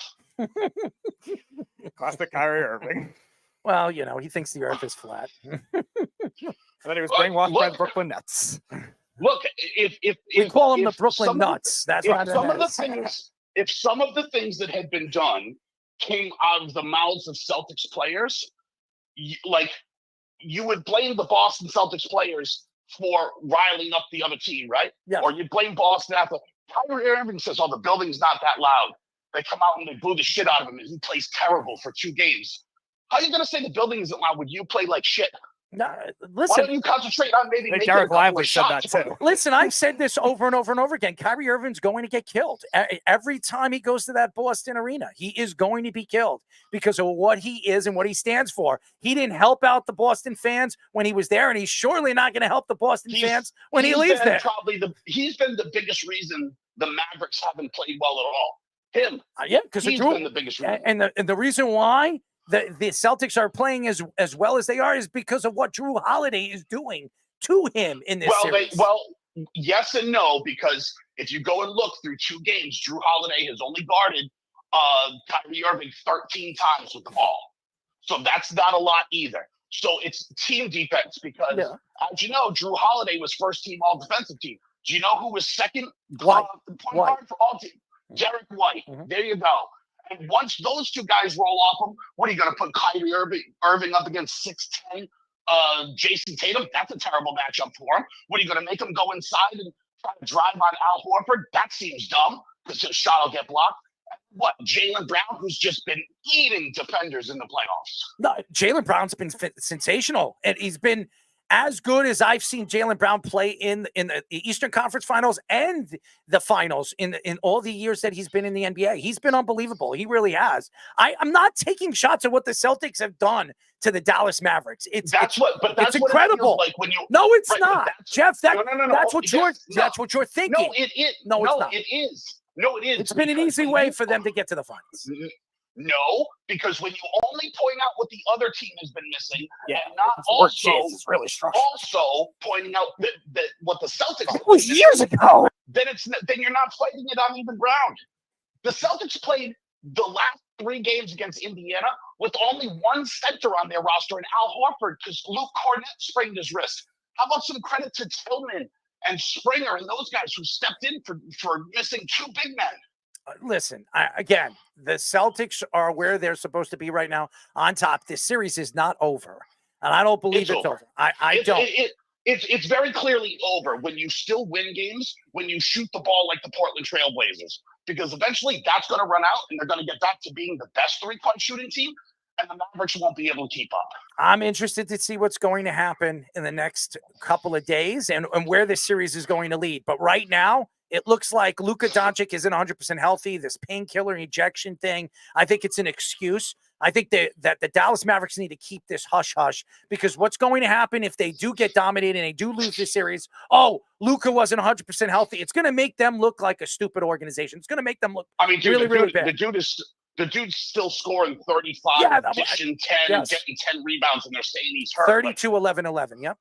Right. Yeah. Like, I mean, I don't know where the hurt is, but it's clearly not showing up on the basketball court. You know who is hurt because he's got wounded feelings? Kyrie Irving. Well, Kyrie Irving. I've said this. I think the Boston fans are going to really get onto him, and they did. They are in this series. It's unbelievable. The boos every time he touches the ball. It's actually pretty funny. If I was Kyrie Irving, I'd be just laughing. I think this would be funny, but he's taking it personally, and it's affecting him. It's affecting his game. Now he's going to Dallas. He has been laughing. Have you been watching the press conferences? He has been laughing. Yeah, but and he's people have doing been crushing him for it because, I don't know, maybe take it a little bit more seriously. The fact that you're supposed to be a 20-point scorer, 25-point scorer a night. What did he have the last game? 11? Yeah, he hasn't looked good. He has. You know what's funny? He had 7 or 8 points in the first quarter, and quarters 2 through 4, he had like 5 more points. No, he hasn't been good. And if Kyrie Irving's not scoring between 28 and 30 points a game, they're not winning. They're not beating this team because there's too much talent. There's too much offense. Jaylen Brown and Jason Tatum. And if Porzingis plays and you're getting some points from Drew Holiday, you're getting some points here and you're getting some points there, you're not going to beat him. I mean, you get Porzingis on the court and he's going to give you 15 to 16. There's no way they're beating him. I think it's a terrible sign for the Mavericks that Jason Tatum is shooting like 20% or 18% or whatever he's shooting, and you still can't beat them. No. You still can't beat them. They're shooting 33.9% from 3. Jason Tatum's shooting like 18 or 20%. He missing every layup in the world, and you still can't beat them? I mean, it's been unbelievable. I think the Celtics deserve a lot of credit. I don't think this series is over. And if Porzingis is not 100% healthy, and he's not 100% healthy, we know he's not. But if he doesn't play in game 3, or he does play in game 3 and he gets hurt again and he's out for this series, I do believe this benefits the Dallas Mavericks. I do. Of course it would benefit the Mavericks. There's no doubt that Porzingis not being there benefits them. But just keep this in mind. All year, how many home games did the Celtics lose all year? I'm sorry. I'm looking at Luka Doncic's face. What Fish is posting up right now. It looks like he's about to take a dump. Duff, we're gonna let you go in a bit, but how many home games did they lose? Including the playoffs, because they lost 4 regular season games. They lost 2 in the playoffs. They've lost 6 home games all year. They still have 3 more home games to go. And you're telling me they're going to lose 2 out of those 3 home games without winning a game on the road to lose the series? This series is done. Wrap it up, Kyrie. You're done. You're 0-12 since you stopped unlucky. That's a terrible omen. Thank you, Jeff. Jeff from Tampa. Let's go Knicks. He's such an idiot. Yeah. It's a good take. I'm not going to take shots at him. He's right. What the Celtics are doing, it's been incredible, but this series is not over. I know everybody thinks it is, but Porzingis getting hurt the way he is, and he's not 100%, even if he plays, I would worry if I'm a Celtic fan, if somehow they come up a winner. Dallas comes up a winner in game number 3. We'll see what happens. But when we come back, we will be talking to USA Today baseball writer and reporter Steve Garner. But first, our Sports Minute with Tommy Scoops. This is the Sports Loudmouth Sports Minute. Are you ready to get loud? With Tommy Scoops. Top of the hour, I'm Tommy Scoops, and this is the Loudmouth Sports Minute Report. Getting straight into the news, over in the NFL, Broncos wide receiver Courtland Sutton says he wants to stay in Denver for the rest of his career. Courtland Sutton showed up today in minicamp to avoid the $100,000 fine, but says he still hopes for an extension. Other news, Rams QB Matthew Stafford attends today's minicamp despite wanting more guaranteed money. Stafford, who has no guaranteed money after this upcoming season, head coach Sean McVay says Stafford has dealt with it maturely and the team looks to deal with it in-house. Lastly, over in the NBA, Cavaliers forward Darius Garland trade value is reportedly drying up after ESPN's Brian Windhorst said teams are now backing off after Cavs president Kobe Altman says that the team is likely to not move Garland. Now getting into scoops and scores, we're currently in the MLB. At the top of the sixth, Baltimore has a 3-0 lead over Atlanta. Washington with a 3-0 lead over Detroit at the bottom of the fifth, with Chicago having a 1-0 lead over Tampa Bay in the end of the fifth quarter. Heading into the bottom of the third quarter, Cleveland has a 3-0 lead over Cincinnati, with the Mets having a 2-1 lead over Miami at the bottom of the third. Philadelphia has a 3-1 lead in the middle of the fourth over Boston, with Colorado and Minnesota having nothing at peace, and Pittsburgh and St. Louis both have 0 on the board. This is currently all the time I have for you guys right now. I'm going to be back later for an update. I'm going to kick it back to the boys for the continuation of the Sports Loudmouth. This is the Sports Loudmouth. That was years ago. Enjoy. 99% of the world would skip. Her life. You're getting a bunch of things. Stopping you from big man. More legitimate than most DNA tests. I'll give you that one. Zero interest in putting walls into a map. Now you're smarter than a pig. 631-672-3108 is the number to call. You're listening to the Sports Loudmouth. I'm your host, Errol Marks, my co-host, Speedy. Petey, go to our website at www.worldwidesportsradio.com. Check out all our shows throughout the week, including the Loudmouth with me and Speedy Petey every single Tuesdays and Thursdays at 7 p.m. All you have to do to tune in and check out our local listing for all our shows on our network, all you have to do is go to our website at www.worldwidesportsradio.com. Oh, I'm excited. I am excited, ladies and gentlemen. It is crazy, but we have a great writer, and he's been here before, and we're very happy to have him. We're now talking to USA Today Sports writer Steve Gardner. Steve, what's up, buddy? Hey, Errol, how are you? How are you guys doing? We're good, man. How are you? Doing awesome. Ready to talk some baseball and whatever else is on your mind. Absolutely. It's been crazy, ladies and gentlemen, and there's a lot of baseball going, and there's so much going on with the New York Yankees, and there's a lot of questions on what's going on with Juan Soto. Now, there's stories coming out. There was a forearm injury. Now people are taking shots at him that he's not tough enough. And the Yankees, he wants to get big money from the New York Yankees. What are your thoughts of what's going on with the Yankees? Do you believe that Juan Soto is hurt? Well, I believe that there's something going on. And obviously, you can't play an entire Major League Baseball season without getting some bumps and bruises. So that out of the way.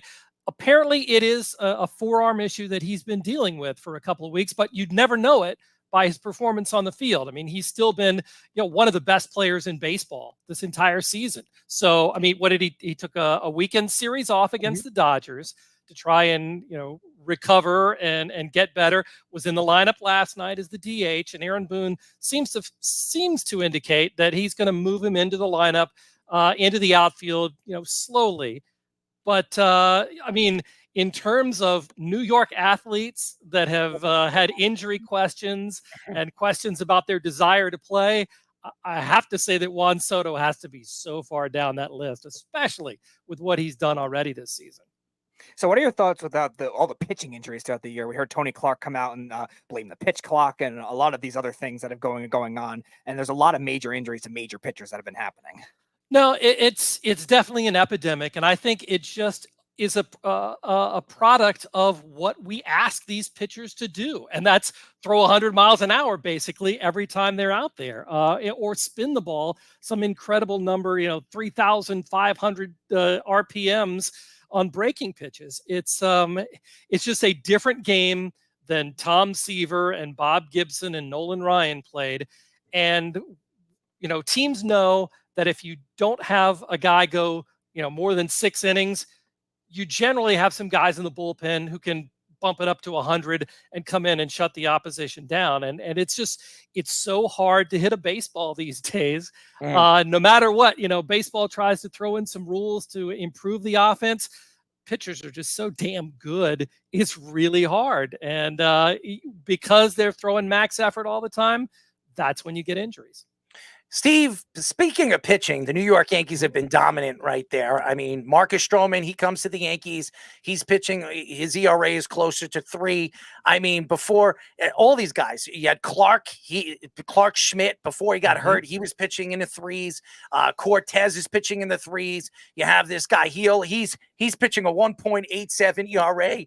I mean, he's been unbelievable. I mean, you don't even have Garrett Cole. And by the way, every Yankee fan is taking shots at Carlos Rodon last year because he wasn't healthy. His shoulder wasn't healthy, but he still went there. He still played, and he embarrassed himself. But what he's doing right now, he's one of the best pitchers again in baseball. What are your thoughts to the Yankees rotation right now without Garrett Cole?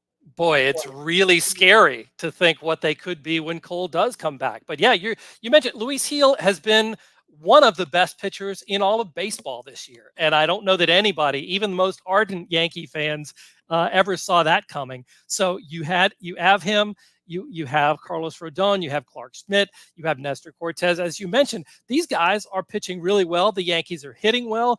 And yeah, no surprise, they have the best record in the American League and look like the best team in the American League right now. So yeah, you have to be very excited if you're a Yankee fan, because you know you've got Garrett Cole coming back, probably going on a rehab assignment pretty soon, and you put him at the front of that rotation. Now you're starting to salivate and get ready for October. He just actually did a rehab. Okay. Yeah. He gave up a run. I think he had 3 strikeouts in what, 2.5 innings or something of that magnitude. I mean, he looked pretty good. So I expect him to be back in the next week and a half, maybe 2 weeks. And the Yankees adding him to that rotation it's scary with Luis Heel, and you got Carlos Rodon. I mean, that's something that the Yankees have not seen since the 90s. I mean, that pitching staff, when you look at David Wells and Roger Clemens and all, Jimmy Key, remember those pitchers? Oh, yeah. I mean, that was a dominant pitching rotation. And then you look at this rotation now, if Luis Hill is the real deal, and he looks like he is, and it's not, everybody's trying to compare him to Luis Severino. He is far from Luis Severino. Severino was a power pitcher. This guy is a finesse pitcher. He can throw hard. He's got a great fastball, but he can throw a changeup. He can throw an off-speed pitch. He can dominate, and he dominates the corners. He's been fantastic. He's been everything that you expect a number 1 pitcher to be, and he might be the future number 1 pitcher for the New York Yankees. Could be. I think one of the things that the Yankees do have to worry about, though, is that he has not pitched many innings at all. He's had a lot of injury problems the last couple of years, and now to ask him to give them a full season as a starter, I think may be a bit much. So let's keep an eye on to see what Brett Boone does and the Yankees front office decides to do with Luis Heel. Do they maybe back off, take him out of the rotation, put him in the bullpen to make him, the way he's pitching, he'd be a ridiculous setup man for Clay Holmes. So there are many, many options that they have. Right now, they're not forced to make a decision, but I feel like it's going to have to come fairly soon because, to ramp up from 20 innings to 130 or 140 is asking an awful lot. So the other side of New York, not so good things for the New York Mets. Jorge Lopez obviously threw his glove into the crowd and had all the public outbursts, and there's been all this dysfunction with the ownership as well. So what are your thoughts on all those instances? And Pete Alonso, big decision at the deadline. What would you do with him? Yeah, I think that's going to override everything, the Pete Alonso situation, because, he obviously has a lot of attraction, would make a lot of contending teams very, very much better if he were to go to, say a Seattle or somewhere like that, where they need some offense, and a season when offense is down pretty much across the board. You have a slugger who can do what Pete Alonso can do. He could be a difference maker. So I think that's huge. It's a decision that the Mets front office and owner Steve Cohen are going to have to make. Do they begin the tear down and the rebuild right now, or do they try and wait it out a little bit longer, see if this team can show some signs of life? I mean, they've got some decent young players coming up. Mark Vientos has looked really good for them lately at third base. Looks sort of like a mini Pete Alonso, dare we say. But young guys like that, Francisco Alvarez coming back from injury, guys like that, there is some optimism and hope, a reason for hope there in Queens. But certainly this team can't compete as it's currently constructed with the beasts of the NL East. There's no question right now. And by the way, we are talking to USA Today baseball writer and reporter Steve Gardner. Has been on our show before. Fantastic personality, great writer, one of the better baseball writers right now in all of baseball. But it's so interesting right now. Philadelphia, the Phillies have been unbelievable, and really since the coaching change, since Joe Girardi has been gone, this team has been a completely different team. I mean, Bryce Harper, obviously Trey Turner definitely changes everything, but I mean, this roster is stacked.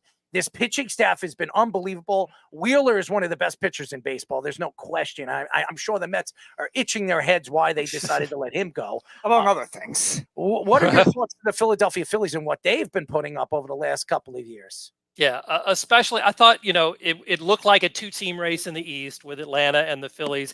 And then to have the Braves lose not only Ronald Acuna Jr., but Spencer Strider. So their best pitcher and their best hitter kind of leaves the Phillies there, maybe to cruise. I don't know. I don't want to put that kind of pressure on them, but they're clearly the best team in the division and one of the best teams in baseball, probably one of the three best teams in baseball right now.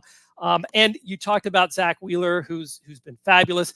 Ranger Suarez, talk about the best pitchers in baseball so far this season. Ranger Suarez may be the best. I mean, he's been amazing. And I don't know that the Phillies were counting on him, but he's upped his game this season. Alec Boehm has upped his game this season. And then when they lose Trey Turner to injury, Edmundo Sosa comes in and fills the gap there at shortstop excellently. So this is a team that's very deep. We've seen them. And now with Turner coming back, with Bryce Harper playing at an MVP level, this is a team that is definitely going to be reckoned with come October. So we've seen this year, like a lot of top heaviness. There's only 10 teams over 500 right now. And then there's a lot of like mediocre, a lot of really bad teams across the league. So obviously it's not really a money issue because you see the Royals and the Guardians still doing very well in addition to the Yankees. But what are your thoughts on like why it's not been as much parity this year besides that? It's a good question. And I think one of the things is that there are teams that are in rebuilds. And now with the success, over the years of teams that have torn things down, going back to the Astros, the Cubs tore it down, won a World Series championship. The Baltimore Orioles just a couple of years ago were a 100-loss team for consecutive seasons. They now look like one of the better teams in baseball. So I think teams feel like that if they are not ready to compete, then maybe it's okay. It's not such a stigma anymore to have your team be pretty bad. And the fans can understand that when they see what happened with Oakland and the Cubs and the Orioles. So maybe that's part of it. I think part of it too, though, is that a lot of teams are not really willing to go out and spend the extra money because of the uncertain financial situation. You've got all of those major league teams that had TV, local TV deals with Diamond Sports, and that when it went bankrupt, all of a sudden that money that they were counting on, not necessarily there, and no guarantees where 8 figures, 9 figures those deals were. Now that's in question. So what's going to happen there when you don't have, the Padres went from a team that was just spending and spending and spending and acquiring players. This offseason, they were one of the teams that kind of shed payroll and looked to pare things down. So I think that's one of the things, the stable franchises, you see who's on top, pretty much the old guard. It's the Yankees, it's the Dodgers, it's the Phillies, teams like that. Those are generally the ones that are hanging in there and are able to compete both on the field and in the bank accounts. No question in the bank accounts. We all know that. We are talking to USA Today's baseball writer and reporter Steve Gardner. Has been on the show. We love him, and we're so happy to have him on the show. The position of shortstop has been so important for baseball. And we see two fantastic young studs in the American League. Bobby Witt right now for Kansas City, who's playing the Yankees tonight. He's been fantastic right now. He's batting .319. He has 11 home runs and 48 RBIs, 19 stolen bases early this season. This guy is a beast and is up and coming 23-year-old. And then there's Anthony Volpe, who's 23 as well with the New York Yankees, batting .280. He was on a 23-game hitting streak. He's been unbelievable for the Yankees, stealing bases. Not as much power this year, but he's hitting for average, something that he needed to change up. And he's been very important to the Yankees lineup. Do you see the difference of the growth of the shortstop position now in the American League after Derek Jeter and obviously Alex Rodriguez and Nomar Garcia-Parra? Do you see the growth now, and we're going to see these shortstops really take off again? Yeah, it kind of seems like it goes in cycles, doesn't it? I mean, you had those big three that you talked about who dominated the game for a good period of time, and now we've got an even bigger crop. I think another guy that you didn't mention, but I think probably deserves to be in that same category is Gunnar Henderson of the Baltimore Orioles. Yes. Up and among the league leaders, challenging Aaron Judge for the Major League home run lead, playing amazing defense at shortstop. So you throw him into the mix. You throw Ellie De La Cruz from the Cincinnati Reds, who's just an amazing physical talent. So yeah, you add those young guys to the veterans, the Corey Seagers and all that are already established. I think it's a golden age for shortstops right now. So everywhere you turn, you have a really good chance of seeing a super talented shortstop on the diamond. I'm sorry to cut you off. I'm watching this kid, the way he runs, the way he hits. It's effortless. It's really unbelievable. And even watching Anthony Volpe at the plate now, he's sitting on pitches. He could see the pitches better. I mean, everybody says, "Oh, nobody's going to come. Nobody's going to be Derek Jeter. Nobody's going to be this, and nobody's going to be that." I wouldn't be surprised when Aaron Judge retires. Anthony Volpe is the future captain of the New York Yankees. It's unbelievable what the Yankees, how they find these players and how they develop in their farm system. Yeah, and you could see the confidence that the Yankee organization had in Volpe last year to call him up, put him there at shortstop, and just leave him there and say, sink or swim, kid. And he was up to the challenge. I mean, he won a Gold Glove last year. The hitting wasn't great, but he stole bases. He played great defense. And now the rest of his game is kind of catching up to that. They put him in the leadoff spot, and he has thrived there with that, had the long on base streak that he and Aaron Judge both had going on at the same time. You have both of those guys performing at a high level. You throw in Juan Soto, and it's pretty scary what the Yankees could do. So I know you've also been involved in Hall of Fame voting, and there were two guys that were in controversy this year with Joe Mauer and Todd Helton that a lot of people thought shouldn't have made it. Adrian Beltre, I think, was a pretty consensus one that everybody thought should have. But what are your thoughts of the voting this year? No, I think Beltre was a slam dunk. I mean, he was one of the greatest third basemen ever. You talk about hitting home runs and hitting for power and amazing defense that he played. To me, it was a no doubter. Joe Mauer, maybe a little bit more on the fence, but you have a guy. The bar is. It seems like it's so high for catchers when they have to do so much, have to go through so much physically to get out on the field every day. And Joe Mauer won a couple of batting titles, was an MVP, and it wasn't his fault that he got injured. Concussions kind of moved him out from behind the plate. He was an all-time great catcher by the time he was done catching, but then he went on to play first base because they had to keep his bat in the lineup, have him DH, and he was still a plus for that team. Didn't get a whole lot of national publicity, on a regular basis, but no doubt in my mind, Joe Mauer was a Hall of Famer, and I voted for all of those guys. And by the way, we are talking to USA Today baseball writer and reporter Steve Garner. I have been an advocate of Barry Bonds. Obviously, I've stood up for Barry Bonds. I understand he did steroids. We've had a lot of players on this show, ex-players and players right now, moving up right now in AAA and going to play in the majors. They all told me that certain steroids should be allowed in baseball. I mean, you're making millions and millions of dollars. People are paying for tickets to go and see them play, and certain steroids keep you healthy. They keep you on the field. So your thoughts to Barry Bonds, Mark McGwire. I've interviewed Rafael Palmeiro. I think he's a nice guy, sensational personality. He's not in the Hall of Fame. I understand why people think that he wasn't a Hall of Famer, because if you look at his numbers, they start to drive up as he goes later in his career. I disagree. I still think he's a Hall of Famer in my eyes of what he was as a defensive player, as an offensive player as well. What are your thoughts to the steroid situation? Do you believe that these guys should be in the Hall of Fame with an asterisk on their name, but they should be in the Hall of Fame? Here's how I look at it. And the one thing I try and do as a Hall of Fame voter is just be consistent in my logic in who I'm voting for and who I'm not voting for. And I think the big dividing line for me is once MLB decided to have testing and test everybody and have punishments for positive tests, that's a dividing line in who should be in and who should be and who shouldn't be in when it comes to if you tested positive, then you were breaking the rules and you knew you were doing it. So the people like Manny Ramirez, who came in and tested positive after that 2004 policy was enacted, those people are not getting my vote. Alex Rodriguez did not get my vote.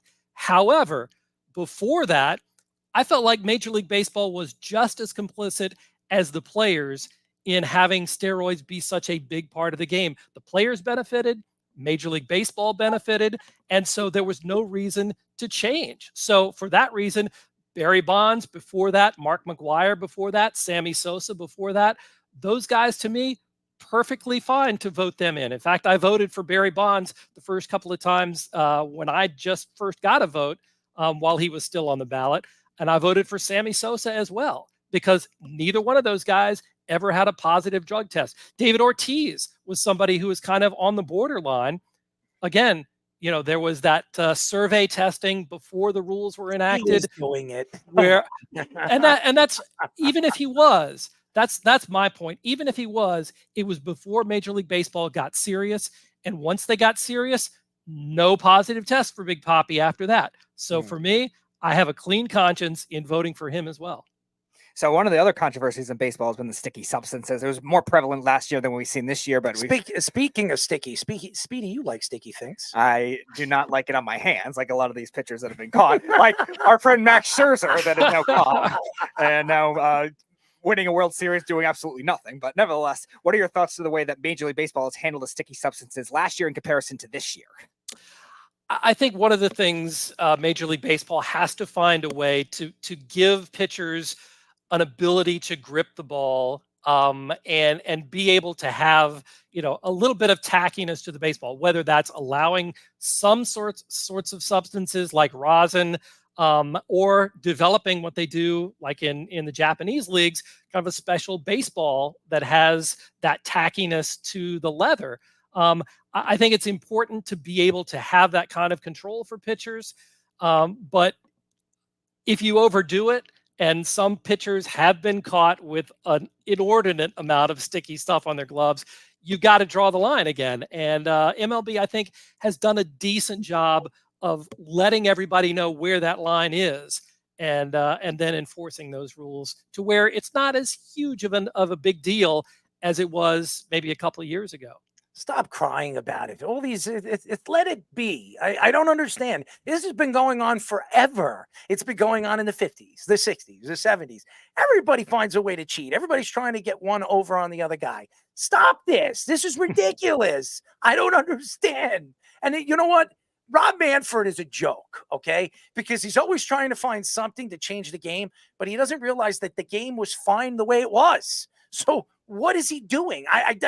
Thank God in 2026 the guy's retiring. I can say sayonara to this guy. I want to see Roger Goodell, after making $58 million a year last year, say sayonara because he's making even more next year. It makes me sick to my stomach. I'm sorry, Steve. I know, but then again, the devil that you don't know could be even worse than the devil that you do. So I don't know. Theo Epstein says he doesn't want to be commissioner.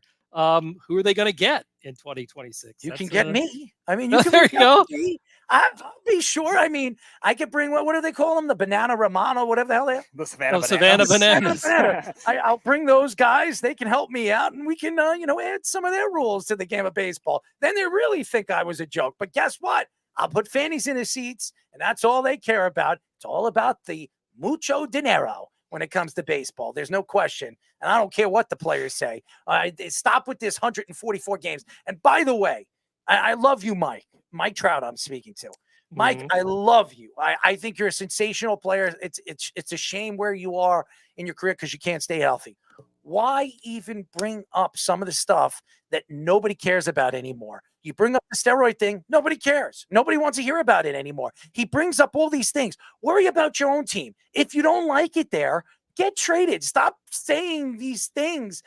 I see him at his press conferences and he brings up things. Talk about how bad your team is. Your team sucks. Your owner's an idiot. Your team stinks. You don't have Ohtani anymore. He's over there with the Dodgers. He's betting on baseball, getting away with it. I mean, it's a joke. Whoa. It's a joke. The game of baseball and the MLB. Sit here, Steve. Are you going to tell me right now Shea Ohtani didn't know anything about it? His best friend got caught. That is a ridiculous. Baseball should be ashamed of themselves. The FBI should be ashamed of themselves because we all know what baseball did. They paid him off.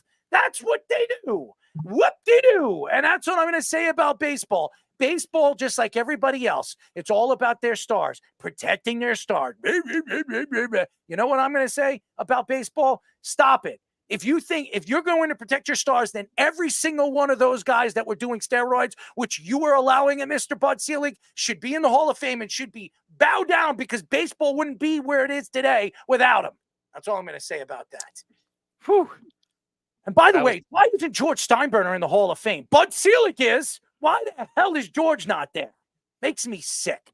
I'm sorry, but you're fantastic, man. And I love everything that you do for baseball. You're a fantastic writer for the USA Today, and keep up the good work, man. I would love to get you on after the All-Star break. We'll talk about the trade deadline and everything going on in baseball because I expect a lot of big moves. I think there's going to be a transition. I expect Philadelphia, the Dodgers, and the Yankees. And I'm going to tell you this right now. Kansas City, actually, they're actually a pretty good team. They could actually sneak into the playoffs. They could be scary, too. They have 4 games up on the second wild card. They might not even have to sneak. They're a good young they've been team. playing 600 ball almost this season. So It's unbelievable. pretty impressive. Absolutely. Cincinnati, them. I mean, it's fun to watch these young teams start to build, and we're gonna get to see these young players really develop and see where these stay. We know Kansas City won a World Series a couple of years ago. So we know they could do it again. So with a pitching staff now led by Mets legend Seth Lugo. There you go. I mean, unbelievable. Could you imagine that? Seth Lugo leaves the Mets. He's one of the top 5 pitchers in baseball. Wait, the Mets have single-handedly rebirthed the Guardians hitting, the Royals pitching, and the Mariners bullpen. How about Philadelphia? In a span of 3 years. How about Philadelphia giving him Zach Wheeler? Oh, yeah, that's it. Everybody loves the Mets. Everybody loves them.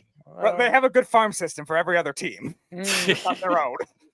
And then none of them develop into anything. That's the crazier thing. Met fans are like, this guy's going to be good. That Acuna, this. These guys are going to come into the league and they're going to stink and they're going to trade him to another team, Cleveland or somebody else, and they become superstars. Acuna will go back with his brother with the Braves. And they'll become superstars. That's what happens with the Mets.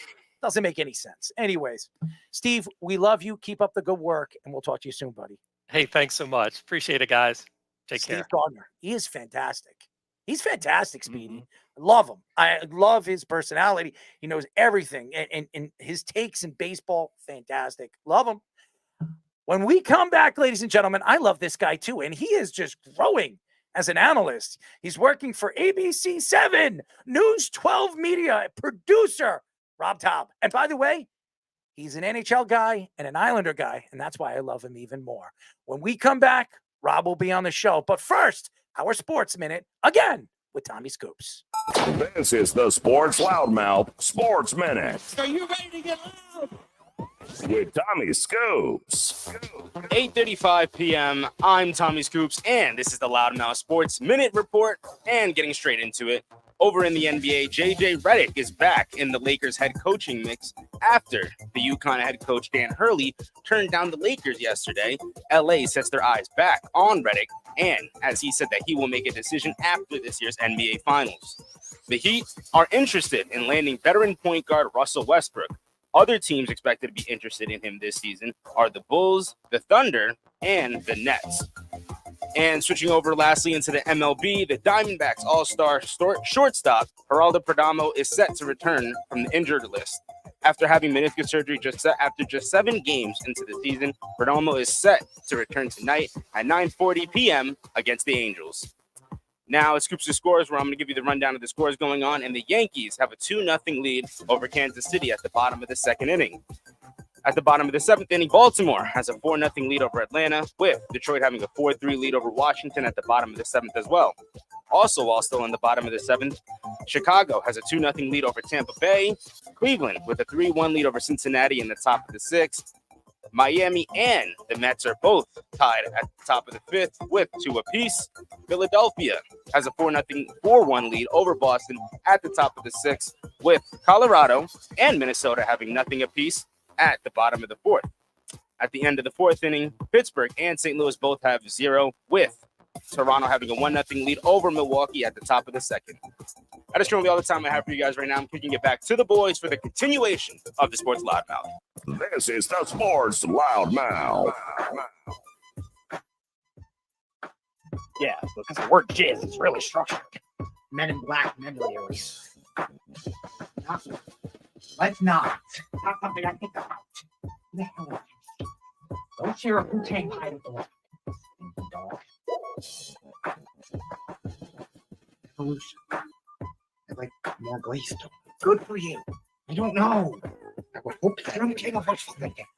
631-672-3108 is the number to call. You're listening to the Sports Loudmouth. I'm your host, Errol Marks, my co-host, Speedy. Go to our website at www.worldwidesportsradio.com. Check out all our shows throughout the week, including the Loudmouth with me and Speedy PD every single Tuesdays and Thursdays at 7 p.m. All you have to do to tune in and check out our local listings is go to our website at www.worldwidesportsradio.com. Thank you to Steve Gardner. He was fantastic. Speedy, great get, as always. USA Today writer, fantastic. Knows his baseball, and one of the best in the business. And now, another guy that I absolutely love. He's growing. He's doing all these different things right now. He's working for ABC 7 and News 12 Media, and he's a producer. Rob Taub, ladies and gentlemen, NHL and Islanders, reporter. How are you, Rob? What's going on, guys? Long time no talk. Yeah, it's been a long time, man, and you're just growing. You're doing so many big things. And by the way, the Islanders are doing nothing, by the way, except playing golf after that just absolutely first round exit against a Carolina Hurricane team they should have beaten. But we're not going to get into that, because we're going to get into right now what's going on in the NHL. We have the Florida Panthers and the Edmonton Oilers.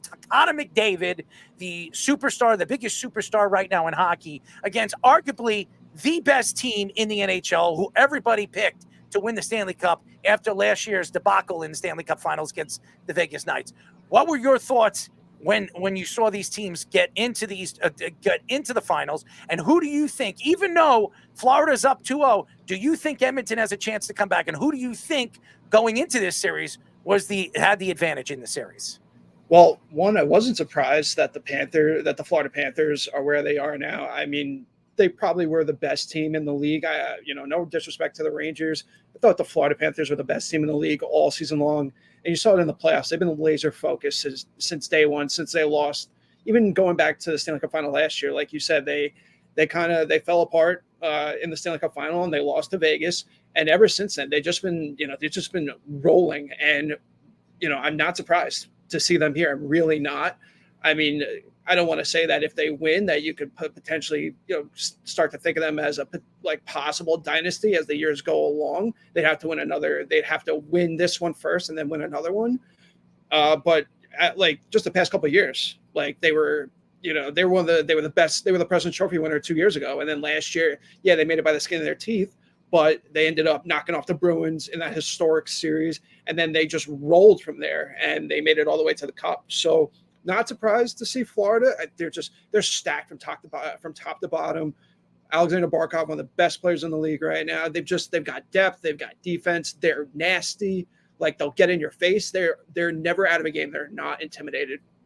On the other side with the Oilers, am I surprised to see them there? No. I was talking with someone prior series against Dallas, and someone said to me, if Dallas is going to roll them in 5, I'm like, I don't know. I thought Dallas was going to win the series, but I thought Edmonton was going to put up a fight, and man, they did. But when you have two of the best players in the world, and Connor McDavid and Leon Draisaitl, you can only hold those guys down for so long before they finally break out. So I'm not surprised to see the Oilers there either, because they took that series over when they needed to, and they never looked back. They've kind of paid their dues the past couple of years. They've got beat by Colorado, who won the Stanley Cup. They got beat by Vegas, who won the Stanley Cup. So they're probably where they deserve to be. And in terms of the series, for me, I expect a 7-game series. It's not looking that way right now, but I love this series. I really do. It's just nonstop. Both teams are so fast. They're so skilled. And, when you have the best player in the world going up against probably the best team, like the best team right now, it makes for a great theater, great matchup. I see this series. Florida could definitely, if they win tomorrow, I think the series is over. I really do. They're so much better. They have just so much more depth than Edmonton. Edmonton threw their best punch at them in game 1, and Florida just knocked them right back out. And then yesterday, Florida was all over them. Edmonton had no answer. So now that the series is shifting to Edmonton tomorrow, and on Friday for game 4, I'm interested to see how Edmonton comes out, because they've been a better home team than they have a road team in this playoffs. They've been really, really good at home and then kind of streaky on the road. So it should be interesting to see the dynamic. If Edmonton can win tomorrow, they're definitely, it's a series. Like the whole saying goes, the series did not start until until the home team loses a game. And that could be the kind of series, and that could be the kind of case in this series. So I'm very, very intrigued to see what happens tomorrow once they're playing at Edmonton. So one thing we've seen a lot outside of the Tampa Bay Lightning, among these teams that have made it to the Cup and won the Cup, is these really stacked defenses. Like Vegas last year had a stacked defense, and they played with 4 different goalies in the playoffs. You saw the Blues winning with Jordan Binnington out of nowhere, which was a rookie. And this year you're seeing it with, not that Sergei Bobrovsky's not a future Hall of Famer, he's a great goalie, but the way the Florida Panthers play defense, you really see them swarming. So what are your thoughts to that, and where you rank them among defenses you've seen? I think they're the best defense in the NHL. I know a lot of people would say Dallas, pound for pound, but Florida's defense, man, they don't give you any space or anything whatsoever. You watched last night, Edmonton couldn't get to the front of the net because Florida was just on top of them. They were sticks everywhere. They were being physical. Florida, they're just from top to bottom. Gustav Forsling and Brandon Montour and Aaron Ekblad, these guys, they've just built and built and built, and they're just so good, and they're so good, and they're so fast, and they're so skilled. It's just it's really impressive to watch them play defense. I got to watch the Islanders play under Barry Trotz, and I thought that was just terrific defensive hockey. This is another level. They just, from the first series till this series, even last night, just defensively, they're just so they're so connected. They're so spot on. They get pucks out when they need to. They play physical when they need to, and they contribute offensively also when they need to. Guy like last night, Nico Mikkola, who was a Ranger, he was a Ranger last year, brought in to be a good defenseman for them, and he scores a goal like that last night. He's had 10 goals in 255 career games. That's the kind of stuff that if you're those are the kind of intangibles. If you're going to win a Stanley Cup, you're going to have those kind of guys on your back end making those plays that are going to be the difference between winning and losing. Speaking of the Rangers, you brought them up, and the Rangers get knocked out by the Florida Panthers, and the Ranger fans were sorrowed and sad and upset that they couldn't get over the hump because they thought, hey, you know what? We could be here. We could be the Stanley Cup champions, knocking off the Edmonton Oilers because Skinner's just a terrible goalie. But it didn't happen. It's the Florida Panthers. But this offseason, Chris Drury is under pressure. If they don't get over the hump, they don't get to that Stanley Cup Finals, he could be fired. I don't care what anybody says. It's all about winning now for the New York Rangers. Their window has been open for 2 years. They can't get to the Stanley Cup Finals. They have a world-class goaltender who's going to want a lot of money. What could the Rangers do? Obviously, the salary cap goes up $4 million, $5 million this offseason. What could they do? Who could they trade and bring in? I've been bringing up Brady Tkachuk. He does not want to be in Ottawa. They have this guy Perrault. They have all this talent in their farm system that they can move to bring in a guy like Brady Tkachuk. Do you think this is the type of move that can get them over the hump?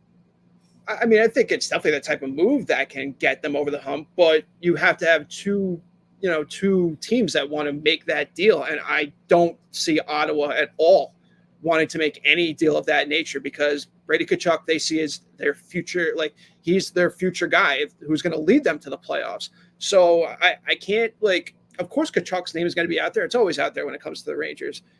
But I think they need to make a seismic shift kind of move? No, I think they need to get a little bit grittier on the in their bottom six. I know people want to say, oh, they have a ton of speed and skill. You look in the playoffs, and like Florida's top six didn't do much damage to them outside of maybe one or two or three, like a couple goals in the series. It was their guys like Evan Rodriguez and Anton Lundell and, those kind of guys that the Rangers just don't have. I know, look, Barclay Goodrow, like he was great. He was phenomenal in that series. like him in the playoffs. He was really, really good. But you can't depend on him as your only bottom six forward to make an impact. You can't have that. I mean, an Alexander Wennberg. I'm seeing the highlight right now. Like he was brought in to be like a third line center, and he did a solid job, but he didn't push the needle. He's not going to move the needle. They need another probably top six guy or a couple more bottom six guys that are that have a little bit more grit and, a little bit more dirtiness. I don't want to call them dirty, but just like some more toughness to them. No offense. They got pushed around by them. The Florida Panthers could do whatever they want with them. They got pushed around by them. I mean, I'm not going to say I didn't think they got pushed around by Carolina. I thought that was a very even series, but Carolina, towards the end of that series, you could see they were starting to flex their muscles, and the Rangers had no answer for it. I mean, I'm one to believe that the Rangers would not have come back and won that game 6. They were losing in 7 at the Garden. Like that series was shifting on a dime. And the Rangers had they had no answer. They couldn't do anything in that game 6. And then they got lucky enough, Frederik Andersen's a terrible goalie. And then you got, then you have the comeback the way they did. But to me, what they need to do is I think get a little bit more nastier on the bottom 6. I don't know if it means that, and I don't know if they have to trade one of like Kreider or a Zibanejad. That would be a big, big move. But these guys are making a lot of money, and they're going to be hard to move. But Zibanejad has no trade clause. Yeah, I mean, all these guys do. But I think they just need to get nastier. Get nasty. Like I thought 2 years ago when they brought in Ryan Reeves and Barclay Goodrow, when they got to the conference finals against Tampa, they were more nastier. They would get in your face. Like I thought the Rangers really you could see they started to get worn down physically after the Carolina series, and especially once Florida really, really took it to them. They couldn't do anything defensively. Offensively, they kind of, they were okay, but they weren't the forecheck wasn't that great. The attempts weren't that great because Florida is so stout defensively and so connected in their own zone. Like they're not going to give you anything. So I do think that the Rangers, there's one or two pieces left if they're finally going to get over the hump. Also comes with the fact that you can't leave your goalie out to dry the way they did. If it wasn't for Igor Shesterkin, they would have gotten swept. That's not even an opinion. That's a fact. Yeah, I wanted to ask you about that. Before I want to get to my question, I wanted to say you brought up the Hurricanes. Your analogy with the Hurricanes and the Bills that you were getting bashed for online on a couple months ago is spot on too, by the way. I should have probably said more recency bias because they remind me a lot of the Buffalo Bills. They're right there and they just can't get over the hump. No, I thought it was spot on. But my question is about the Rangers defense that you were bringing up. They were leaving Igor out to dry. He had to make some unbelievable saves. They have the best advanced metrics among any goalie we've seen in the playoffs in recent years as well. So, I mean, Jacob Trouba, big contract. They could move him. Ryan Lindgren is, I think, a free agent coming up soon. What are your thoughts on maybe the way they should handle the Rangers defense going forward in the future? I mean, look, Adam Fox was hurt, but everyone, all those guys, everyone is hurt in the playoffs. No one's healthy. But I thought, Jacob Trouba had a really, really tough playoffs. I know he had a couple good moments, but there were times, and you can go back to that game 6. The second goal by Florida was called whoever it was, who fed Tarasenko the pass to make it 2-0. He went right by him, he completely misread the play. But I just don't know if they can move Trouba. They probably could, but I don't know who's going to want him. I know he's 30. He's not on the wrong side of 30 yet. He's technically still in his prime. But outside of when he's physical, he doesn't really do that much. He doesn't. He's a great spokesman for the Rangers. He's a great, he's a good captain. I don't consider him a great captain. He's not up there for me with some of the best in the league. Could he get there? Maybe. But I don't know. I think that with the Rangers, like Lindgren, I think after a while, you kind of need someone who is going to not like could be get less, I would say less hurt, but maybe less injury prone. Because I know he plays through everything, and that's great. He's a warrior, but after a while, you want a guy who can do a little bit more than just be physical, and contribute a little bit more offensively. And that's where you have Adam Fox. But Fox was all right in the playoffs, but you could tell he was hampered by whatever happened to him in the Capital series, and it sucks. But that's just that's what happens sometimes. That's playoff hockey, and you get hurt, and you got to play through it. But I mean, even going with Keandre Miller, he's a young guy. He's going to grow, and you saw he took some good strides this year in the regular season. In the playoffs, he struggled, but he's still young enough to where I don't think he's reached his full potential yet. And then you got guys like Braden Schneider and Zach Jones, who are going to be the hopefully the major future defensive guys behind Adam Fox and Keandre Miller over the next couple of years. But could they trade for a defenseman? Sure. I don't know who exactly is out there that would really do much, but I think with their defense, they just also get a little bit nastier, get a little bit more grittier. You don't need so much skill and finesse when it comes, and that's not what wins in the Stanley Cup playoffs. Playing that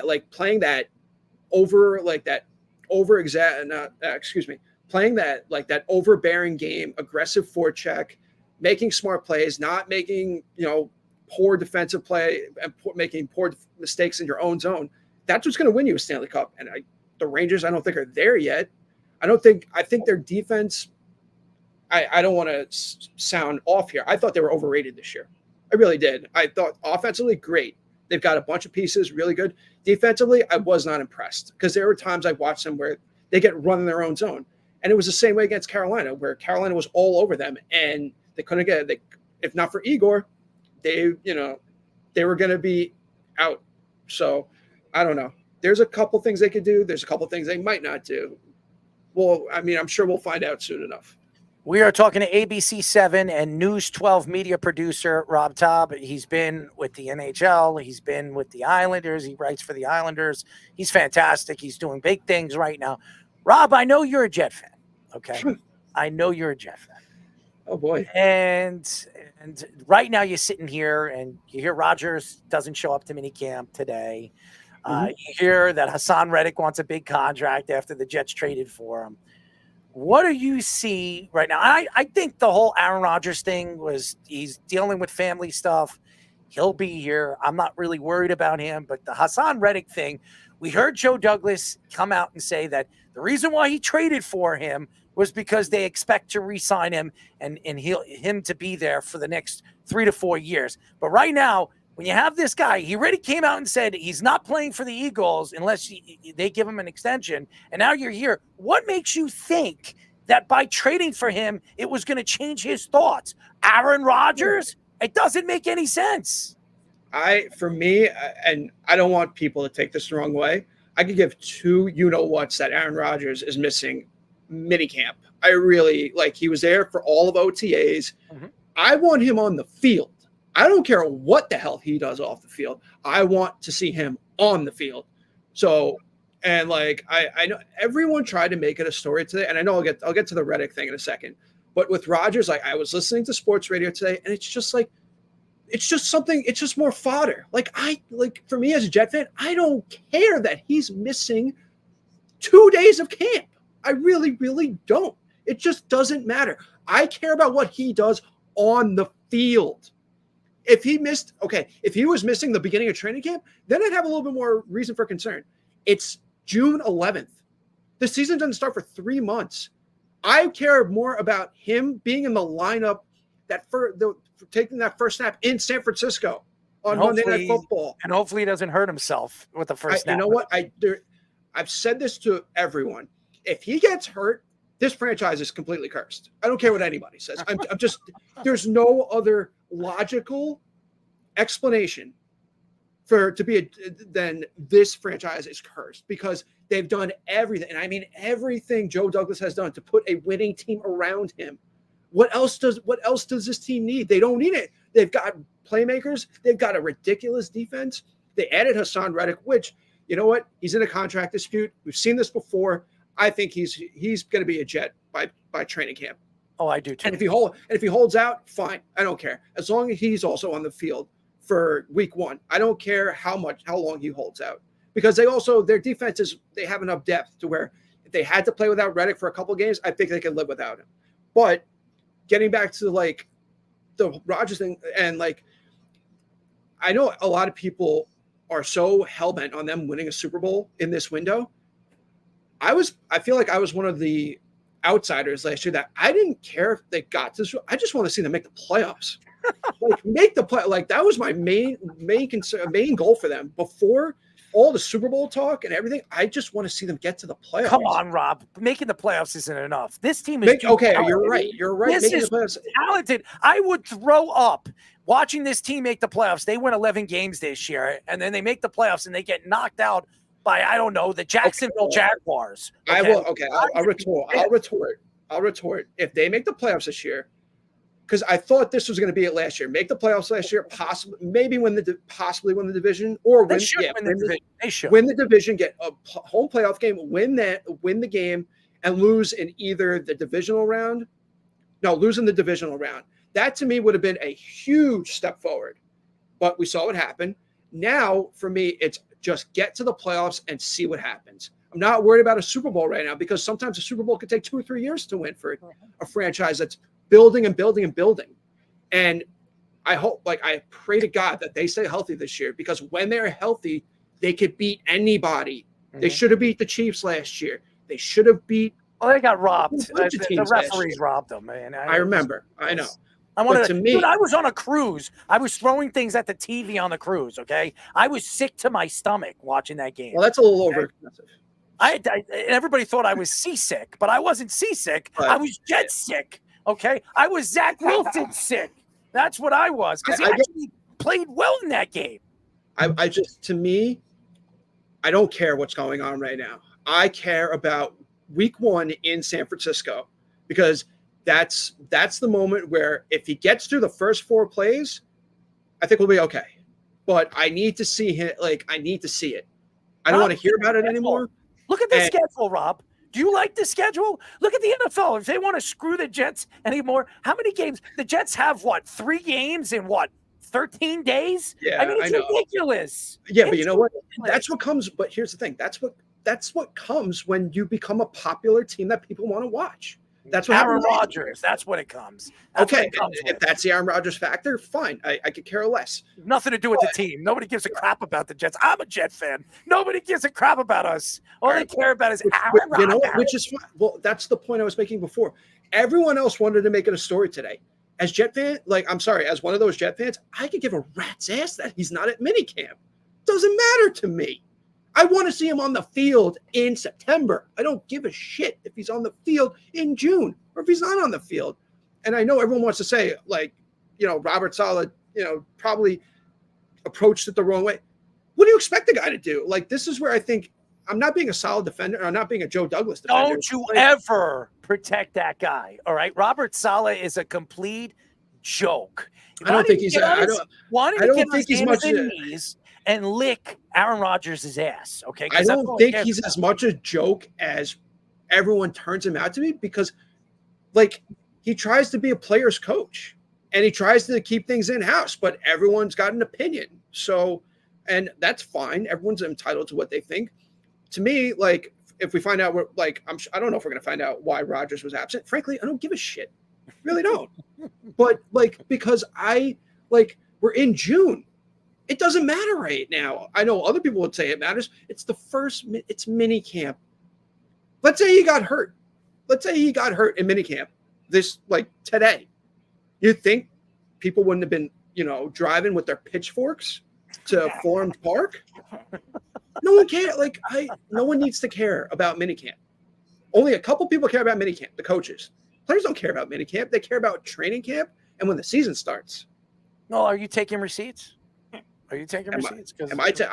Look. Are you taking receipts? I appreciate it. No, here's the thing. I appreciated that. This is why I do like Saleh, because and this is where something just isn't right, because when he was in San Francisco, the way he was on the sidelines, where he was just like a bull in a china shop, and you would see the emotion. But ever since he's come here, and especially I think more so than 2 years ago, when they were actually at one point they were 6-2 and they fell apart. But last year, that like all the emotion just completely just got dragged out of him. And I get it why, but I want to see that guy who was like a madman on the sidelines in San Francisco. I know he's the head coach. I totally get it. But like that's what we brought you here for. That's what the franchise, all that passion and that energy. And it's hard, like I get it. It's hard to keep it when injury after injury, it just completely depletes everything that you're trying to build. But it's now or never this year with him. And I feel like we're going to hopefully see him the way he was in San Francisco, where he's emotional on the sidelines. I want to see that from him. That's what I want to see from the head coach. All right, one more question for me. I know you came into the feed. We were talking with Steve Gardner before and joking around about the Mets. I know you're a Mets fan too. So what are your thoughts with all the drama that's gone on in this season? And what would you do if you were the Mets with Pete Alonso? I mean, with Pete, you know what? With the Mets, it's like watching them. I compared it. I'm watching the Islanders again, like with the blown leads, just the inept way to find ways to lose games. No, it's true. Like the amount of blown leads that they've had. I don't know how many games the Mets have had, but in the first 2.5 months of the season, they stink. Who sounds that? That's Mike Francesa. Yeah, no, it is. But to me, the Mets, like, they're not dead. Like that's why I'm so torn on whether they should sell or not sell, because like the National League is so horrific, and a couple, like if they win this game tonight, yeah, if they win this game tonight, win another couple, that's a 4 or 5 game winning streak. They're right there for the wild card. And I don't think they're as bad as people say they are, because the pitching's actually been quite good. It's just the bullpen sucks. I mean, the bullpen's just been a total negative. But okay, when you're scoring 9 runs a game, when you're scoring 9 runs or 8 runs or 7 runs, you should win a freaking baseball game. That's my mentality. Like I've seen this team where they've scored 7, 8 runs and they find a way to lose. Like that can't happen. So to me, it's a mental thing. But with Pete, he's been okay this year. I think the contract thing is really weighing on him. I'm not there. I don't really talk to any of the beat writers there or anything like that. But you can just see it sometimes with the way he is at the plate. But do I want it? I would love him to be a lifelong Met. I really do, because for me, I haven't had that many in my lifetime where there's been players like that have stayed long term. I mean, maybe like it's always been like the Carlos Delgados or like the Pedro Martinez. They were here for a couple of years and then they went somewhere else or they retired. Just David Wright, who had a spinal injury. Yeah, but David. Look, that's the other thing. Like David Wright, like for what he was great, but you could see like he was deteriorating, and it was sad to watch. And like he got cut down in like the years that probably like they could have used him the most. Yeah. When they were really struggling. But it is what it is. If Pete signs, good. If he doesn't, hopefully they get something good in return that can help towards the future, because I don't think the Mets are that far away from actually being a good team again. I think they just need a couple pieces here and there. We love what you're doing right now with ABC and everything with News 12. Man, what are you doing? What's the secret? What's the secret, man? What's the secret? Just grind, man. I've just been at 4 or 5 places the past couple of years, and there you go, man. Just keep grinding. You got to keep grinding. Oh, the Rangers took that mentality in the playoffs. Oh, Yeah, I mean, like, look, I had only worked at the NHL for a year and a half. They didn't take me back. They didn't renew my contract. So I had to start looking again. And, ABC came knocking on the door. I took that.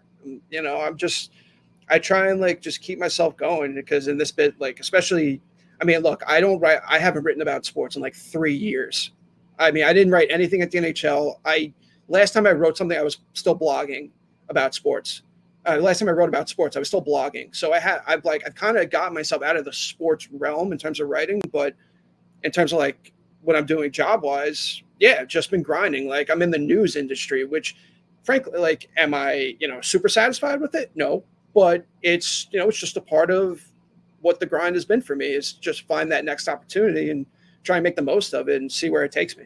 Supersize you. I got one, Speedy, I got a laugh for you on our soundboard for you. Yeah, this sounds like the penguin. Rob, we love you, man. Keep up the good work. We'll talk to you soon. It won't be that long, man. I promise you. It won't be that long. I'm glad you didn't ask me any Islander questions because I don't know anything right now. I don't have to, man. There's nothing to talk about. Get rid of I think I will just say this, that this is just fodder for you guys. After July 1st, maybe there might be something. I'm just, that's my own intuition. Now the real question: will they actually keep their first round pick? We'll see. Probably no. They don't need to. No. This draft sucks. Anyways, thank you, Rob. We love you. Keep up the good work, buddy. Thanks, guys.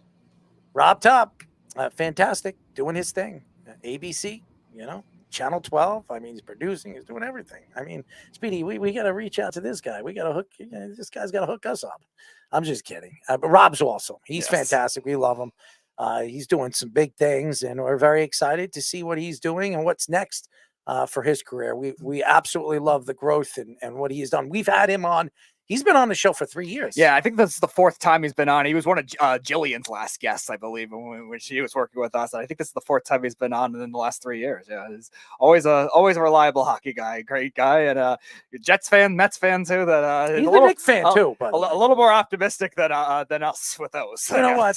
You sit back and you wonder. New York sports is actually in a good place, except with the Mets and the Giants. We'll see what the Giants are going to do this year. But hey. But don't worry, none of those teams are as bad as the Brooklyn Nets, though. They're not the Brooklyn Nets. They're the Brooklyn Nuts. That is also true. I've been telling you that. They're the Brooklyn Nuts. Not only do they eat a lot of nuts, like you, Speedy, right? No. You like nuts, right? I like hot. Them. You like them hot?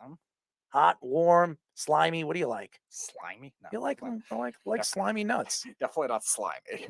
What do you like? What do you like? I don't care about. What's your favorite taste of nuts? I'm gonna go cashews. Cashews? You like cashew? Hot cashew nuts. Right? I never had hot ones. I don't know. You want me to cook one for you? No. All right. I'm just asking. Okay. I'm just like, it's gross. I didn't say it was gross. I don't need you to cook it for me. If I want to experiment with a hot cashew, I can do it myself. It's her life. I don't really care.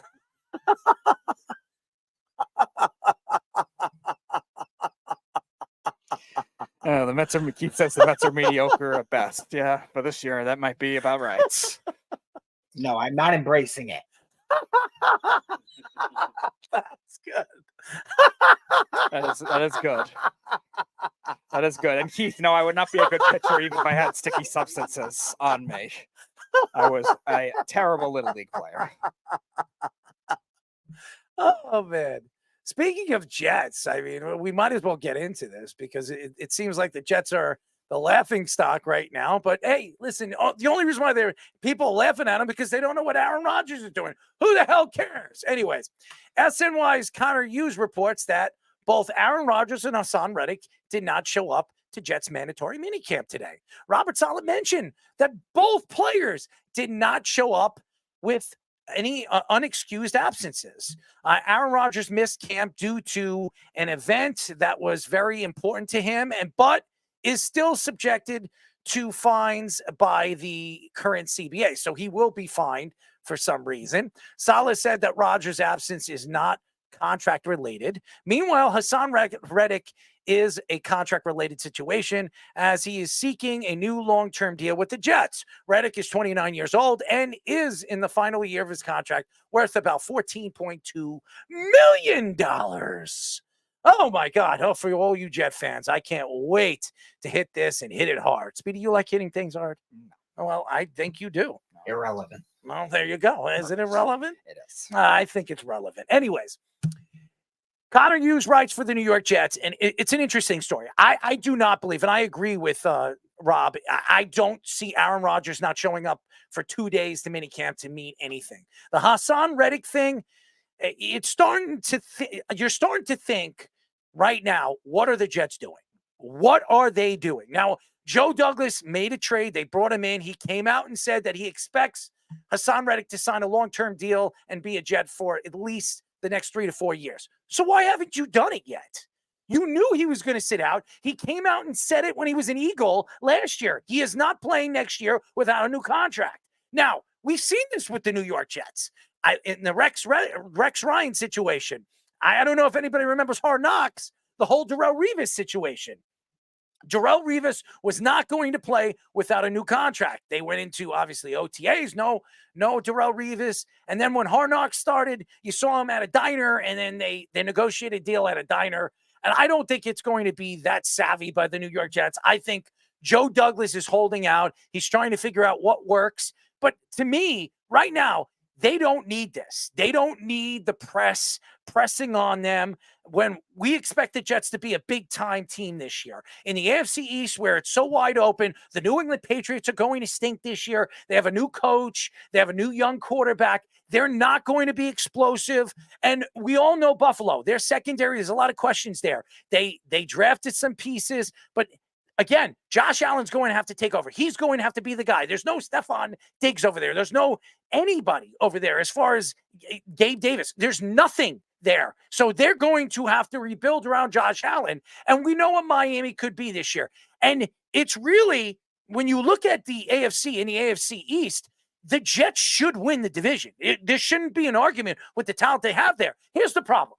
Aaron Rodgers played 4 snaps for the New York Jets last year. 4. Not 1, not 2, not 3, but 4. And everybody remembers. I don't know if you remember, but I remember on Monday Night Football on what happened. Okay? It was despicable. And there's no excuses for this team this year. If the Jets can't get over the hump, they can't make the playoffs, and with this talent over there, bringing in Mike Williams, bringing in all the talent that they have with this offensive line, with obviously Smith and Moses, all these other guys, and then drafting Olu, they should be there. They should be one of the top 3, top 4 teams in the AFC. Now, you look over here, Connor Hughes, this is what he does. This is what he's all about. He's all about selling writing. That's what he is. He's a writer. He's selling his stories. That's what he's doing right now for SNY and wherever the hell he writes elsewhere. But right now, the Jets need to stay behind. They cannot be in the tabloids. They cannot be a clown show. And this organization for years have always stood out. And this is what Woody Johnson likes. I know a lot of people don't like Woody Johnson because of this. He loves to be in the bright lights. He wants the Jets green and white to be on Newsday and the Daily Post or whatever, the Daily News. This is what he likes. This is embarrassing. And I don't want to see it. This has nothing to do with Aaron Rodgers, because Aaron Rodgers will be back next week. He'll be laughing. He'll be making jokes right there to the press and telling people to just shut the F up. I don't want to hear your crap. I've been there all off season, and I'm me sitting out and taking care of some things and me being fine. You think he cares about $50,000? You think he cares about even $2 million? This guy's got millions and millions of dollars. He doesn't care about that. As you know, he's hanging out in the darkness. So maybe he's hanging out with his buddies for the last couple of days in the darkness. He doesn't want anybody to know. Maybe he's going over there and he's hanging out with, I don't know, Pat McAfee. Who knows what he's doing? Who cares what he's doing? The fact is he going to be there for OTAs? 100%. Is Hassan Reddick going to be there for the starting of the season? That's all that matters. And I'm going to tell you this right now. Robert, why are you speaking? I don't want to hear what Rob Taub thought about what Robert Saleh says, or he's sticking up for him. I have nothing to say about the guy. The guy is a complete idiot. He comes out and he says the most stupidest things. Worry about your team, worry about the offense of this team this year, and worry about you making the calls. And Nathaniel Hackett being the only guy making the calls with you, with the 3 guys making calls on the offensive side of the ball. To me, it's a joke. If you're making excuses for your players, you know you're not the leader of this team. He is not the leader of this organization, as everybody says, and including Joe Douglas coming out and saying at the draft, he's the leader. He's the guy that everybody has to answer to. Really?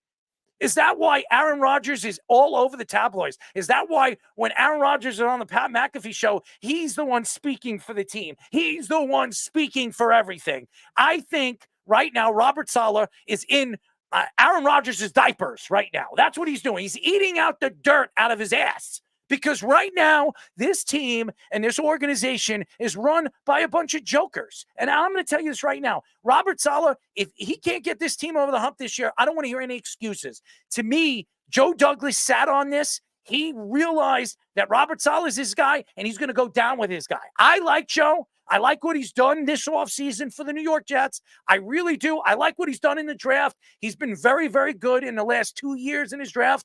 But the problem is, he trusts this guy. I don't trust this guy. I've seen enough of him making excuses and then throwing his quarterback. Yes, Zach Wilson under the bus. He didn't stand up for Zach Wilson. And I'm going to tell you, I wouldn't stand up for him either. But you're the one who says, I'm all about my team. I'm all about team. Meanwhile, when your team, you have a backup quarterback and every single one of your players are going on a plane wearing your backup quarterback shirts, that is embarrassing. And I'm surprised you weren't wearing the shirt, Robert. That's the problem with the New York Jets. When you see turmoil, the turmoil always stands out. It sticks on the wall, and you see it like a bunch of dog crap. All right? And by the way, I'm not a Philadelphia Eagle fan. Well, I root for them if the Jets aren't in. I'm not going to eat the dog crap, okay? I'm not going to do that what the Philadelphia Eagle fans like to do.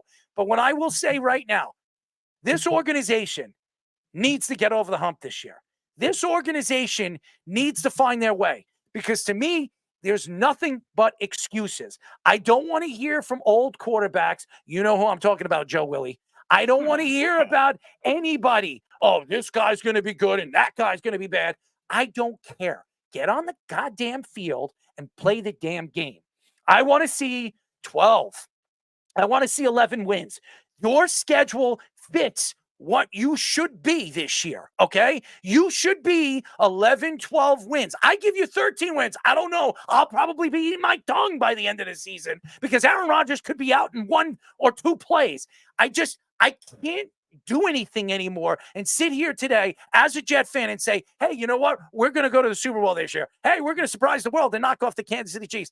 I would bet that Aaron Rodgers is the next guy to date Taylor Swift before the Jets make the playoffs. Okay? It is a joke. And I can't sit here today and say, hey, you know what?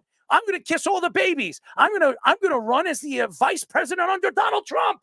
Because I have a better chance of doing that than watching the Jets make the playoffs. Well, yeah, maybe Aaron Rodgers might be hanging out with Donald Trump in jail at this rate, but nevertheless. I am sick.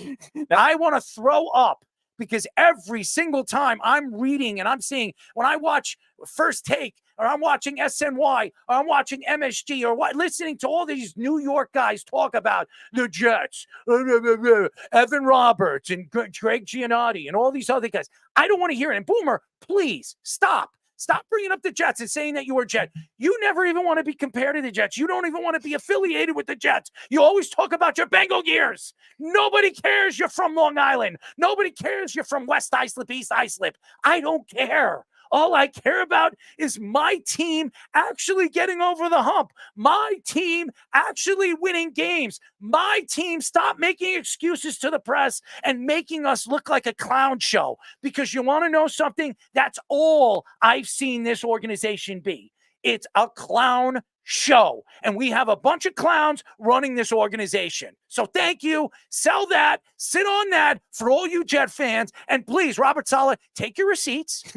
Rub it like a nice little, like a Latin, right? What do they call that? Carpet? No. What do they say? Rub the lamp, okay? Rub the lamp, and when that genie comes out, shove that friggin' lamp up your ass, okay? I am tired of listening to all these wishes for all you Jet fans out there. There is no wish anymore. It's get over the damn wall and win a friggin' football game. How about that? How about stop with this 6, 5, 7 win seasons? How about let's see double digits? The last time we've seen a double digit was with Todd Bowles, okay? Yeah. Todd Bowles in one friggin' season. And Brandon Marshall and all the crap, the Ryan Fitzpatrick, and Matt Forte and Eric Decker, who, by the way, has like 6 kids now. Okay, and Cromartie having 30 kids and probably building a whole army. It's confusing when I sit here and listen to this garbage. It's garbage, and I don't want to hear about Aaron Rodgers anymore. I want to hear about OTAs. I want to hear about health. I want to hear about winning.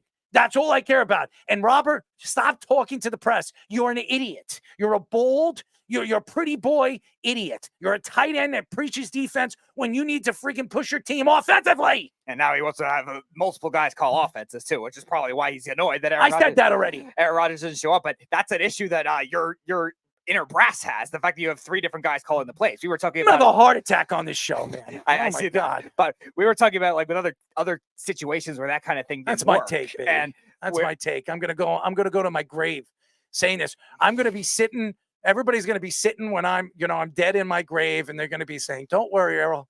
The Jets will finally win a playoff game 30 years later." I mean, it's just sad. I can't sit here and sell that. If you're a Jet fan, would you want to sell that?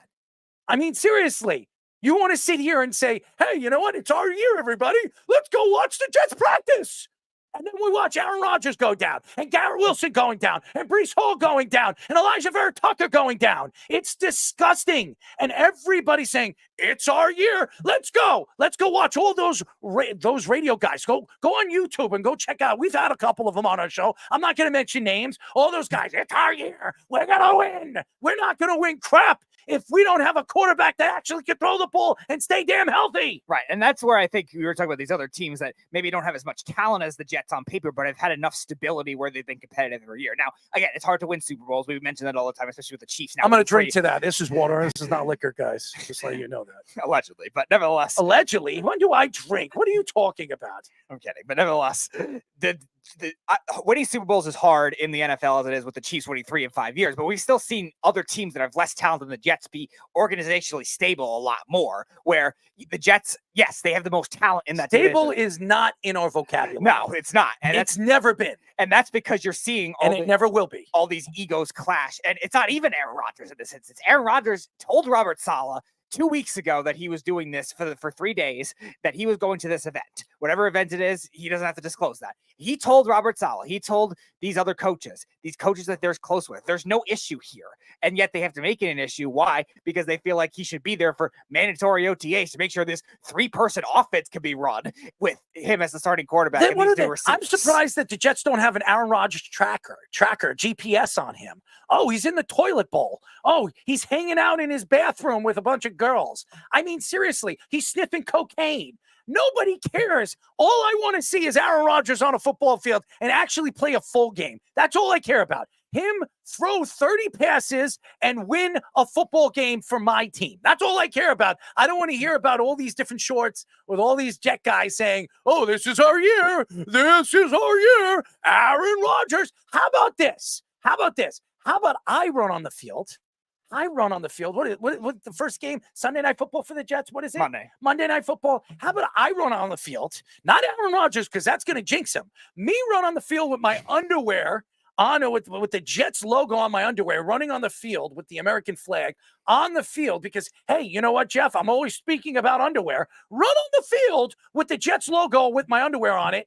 And obviously maybe the Jets will win. Maybe I'll give the Jets good luck, because you know what? All these guys that are speaking about the Jets, and they're Jet guys, and all these Jet guys following them on social media, loving what they say, and then all of a sudden making excuses at the end of it. I am not making any excuses. There is no excuse anymore. This team needs to win this year, or please, just choke on your words. I am tired. Joe Douglas doesn't speak in the regular season until the half. You have this, you have that. You have Aaron Rodgers saying this. You have Tyrod Taylor saying that. I don't care anymore. I don't want to hear about Travis anymore. We're not going to see him on the field this year unless Tyrod Taylor and Aaron Rodgers go down. Yeah, and again, it's unnecessary things that have to be brought up too. Like Robert Saleh does not have to say that we're adjusting our offense this way. Robert Saleh doesn't have to say that Sauce Gardner is going to shadow number 1 corners more finally. Yeah, you should have been doing that years ago, first of all. But you don't need to say all this unnecessary stuff and create unnecessary drama. Yeah, you could bash Aaron Rodgers all you want for creating unnecessary drama over his career too the last 5 years. Fine. Man. This is not on Aaron Rodgers in this instance. And I think I wet my pants. Nevertheless, Bilal Powell actually said it best a couple weeks ago. I pissed myself. I really did. I think a little bit came that won't out. bode well for your underwear. I think a little bit came out. You want to clean me up? No, but nevertheless, sure? No, I don't. But I'm not licking anyone. All right. Definitely Well, you want to do that? Definitely not doing that. I need your help. No, you don't. But you can help me clean up at the end of the show. Not happening. All right. regardless, Bilal Powell said it best a couple of weeks ago when he was on our show that he was saying that Robert burn a bush in a crab. Joe Douglas has done so well manufacturing this team the way these offseason moves. He knew what the biggest issues with this team, and he addressed it to the fullest. Like offensive line, the Jets knew were the biggest issue. Obviously, keeping Aaron Rodgers healthy, 4 plays down. That's on the offensive line. As much as he wants to say it's on him. They sign all these guys. They draft Fashanu when they could have drafted Brock Bowers. They pass up on one of these people calling generational tight end. They bring in Mike Williams. They didn't have a big-bodied receiver. They've done everything right, and now you're saying, oh, we're going to have 3 different guys call plays. The Giants were scrutinized earlier in the offseason when Brian Dable gave up play calling. And now the Jets are trying to do it to an even further. Like, this thing doesn't work. Bring fish in. Bring fish in. No, I'm not embracing it. Bring fish in. I've done enough ranting and raving about the Jets. I mean, fish. Could you help me out here? Could you give me something to cheer about this stupid report that I don't even want to speak about? It is just horrible all over social media. Look, you know how entitled that Aaron Rodgers is. It's in his contract that he can get away with things like this. This is what he wants to do. And look, you're going to have to deal with it because it's like you're taking a gamble with having Rodgers and having the older guys that you just brought in on the line, like Tyron Smith, who's going in the Hall of Fame, but he's pretty washed, most people believe, because he can't stay healthy, and who knows what he's got left. But, you take guys like that if you're going all in, right? And Morgan Moses, maybe he's got something in the tank for one last run, the last ride, the last dance, right?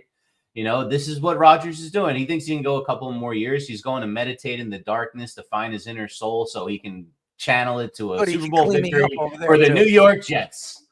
That's what it's about.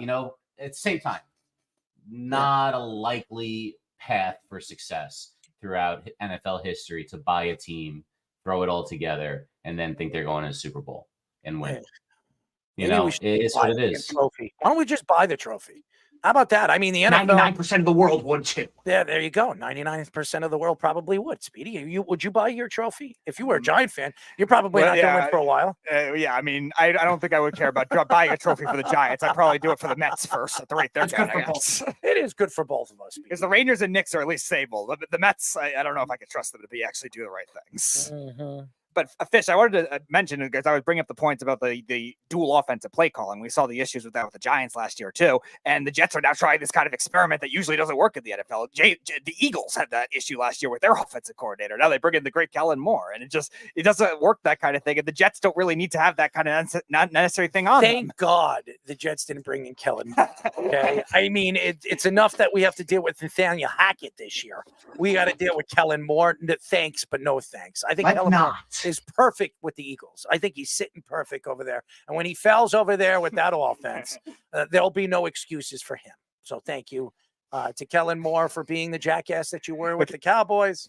Cowboys will the bring Chargers, get Jason and Garrett now with together. the Eagles. So to get back to Robert Saleh not being a great coach. That's perfect. That's a perfect name. Robert Saleh. Okay, sail away.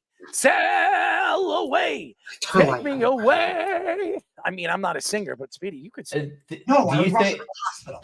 Do you think he watched the Patriots last year and said, you know what, Joe Judge, Matt Patricia, I need to duplicate this. Let's have multiple play callers. Those guys, they really had it together last year. Let's see if we can't just make it even 2 guys. Let's use 3. What are they doing? Let's face it again. If something happens to Rodgers, completely screwed for the rest of the year, unwatchable product. That's what you're looking at. It is, or maybe Super Bowl. Really, no in between. It can't be in between.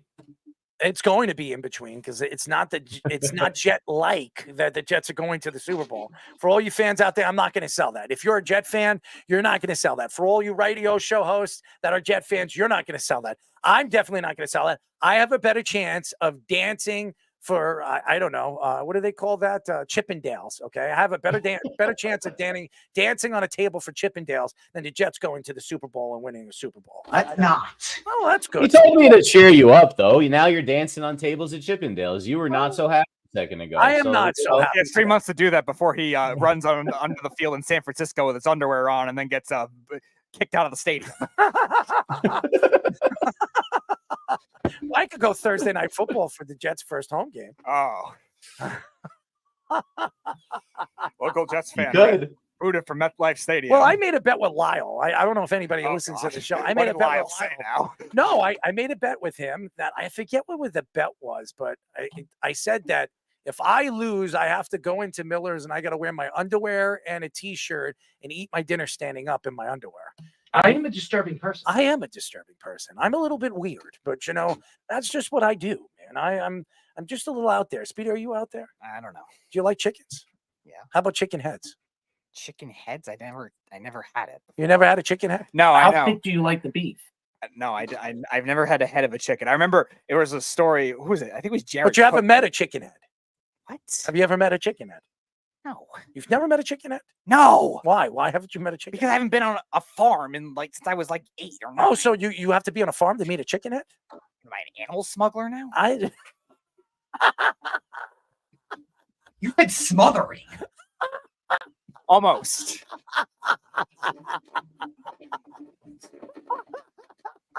Every time I hear chicken head, though, I think of, I don't know if you remember this fish. There was a time, I think it was Jared Cook, when he was playing for the Packers, that he ordered like chicken, like fried chicken or something. There was a chicken head inside of there or something like that. That wasn't funny, Speedy. But I think the chicken head thing was funny. Hang out on the farm to meet a chicken head? No. I mean, how many chicken heads do you think hang out on the farm? I don't know. Maybe we should go in the cornfield. Maybe they're hiding. Let's not. I'd rather do that than do the chicken. Corn mazes of all. I do like corn. Chew on that, Speedy. But I don't know if I'll find chicken heads in there. If that's the case, they're probably dead. I want to get back to your animal smuggling career that you do on the side, apparently. I don't. You just accuse me of it without any evidence. He says, being a Jet fan is going to be the death of you. Speedy, clean arrow up, be a loyal friend. No, Men he in doesn't Black need help. memory eraser. Well, you can bring a chicken head over. All right. If my accomplice that you're claiming I have has a animal smuggling that could chop off a chicken head for you, he can give it to you. Men in Black memory eraser. Yes, I might need the Men in Black memory eraser. WFAN host Jerry Recco called out Juan Soto for sitting out tonight's game after playing as a DH yesterday versus the Royals. That was yesterday, by the way. He mentioned that with his forearm inflammation, he could just take Advil or another, other painkiller or pain relief reducing to reduce the swelling. He also compared baseball players to hockey players, saying that hockey players play through injuries that are much worse. The Yankee fans were also chanting, "We want Soto" during the game after he didn't play at all against the Dodgers over the weekend. Aaron Boone mentioned his optimistic that Soto will not need any time off on the injury list, injured reserve list. Soto has a .318 batting average, 1.024 OPS, 17 home runs, and 53 RBIs this season. Oh man, I'm going to tell you this for all the Yankee fans, and I am a firm believer to this for all the Yankee fans because I can't stand them. And I am a Yankee fan, ladies and gentlemen, and I have been to a bunch of Yankee games, and I was at the Yankee game against San Diego last year when Soto was playing right field. Okay. I was there when he was playing. No, I'm sorry. Left field, right? I think it's left field. I think it was left field. I'm not sure what, but I was there and a bunch of Yankee fans were talking all this crap to him during the game. And I went over there and I was very, very calm and collective. And I said, you do realize this guy could be a Yankee. I said it to them. And he's like, he's never going to be a Yankee. He sucks. And they're screaming. They're saying all this and all that. Then now all of a sudden he's a part of the Yankees. And now they're screaming, we want Soto. What a joke. Okay. What an absolute joke. And for the Yankee fans that were taking shots at Carlos Rodon last year, booing him and saying he sucks and all that other stuff. And by the way, when Rodon was waving to them after he was walking to the dugout, because he had every right to do that. For all you Yankee fans, where are you guys this year?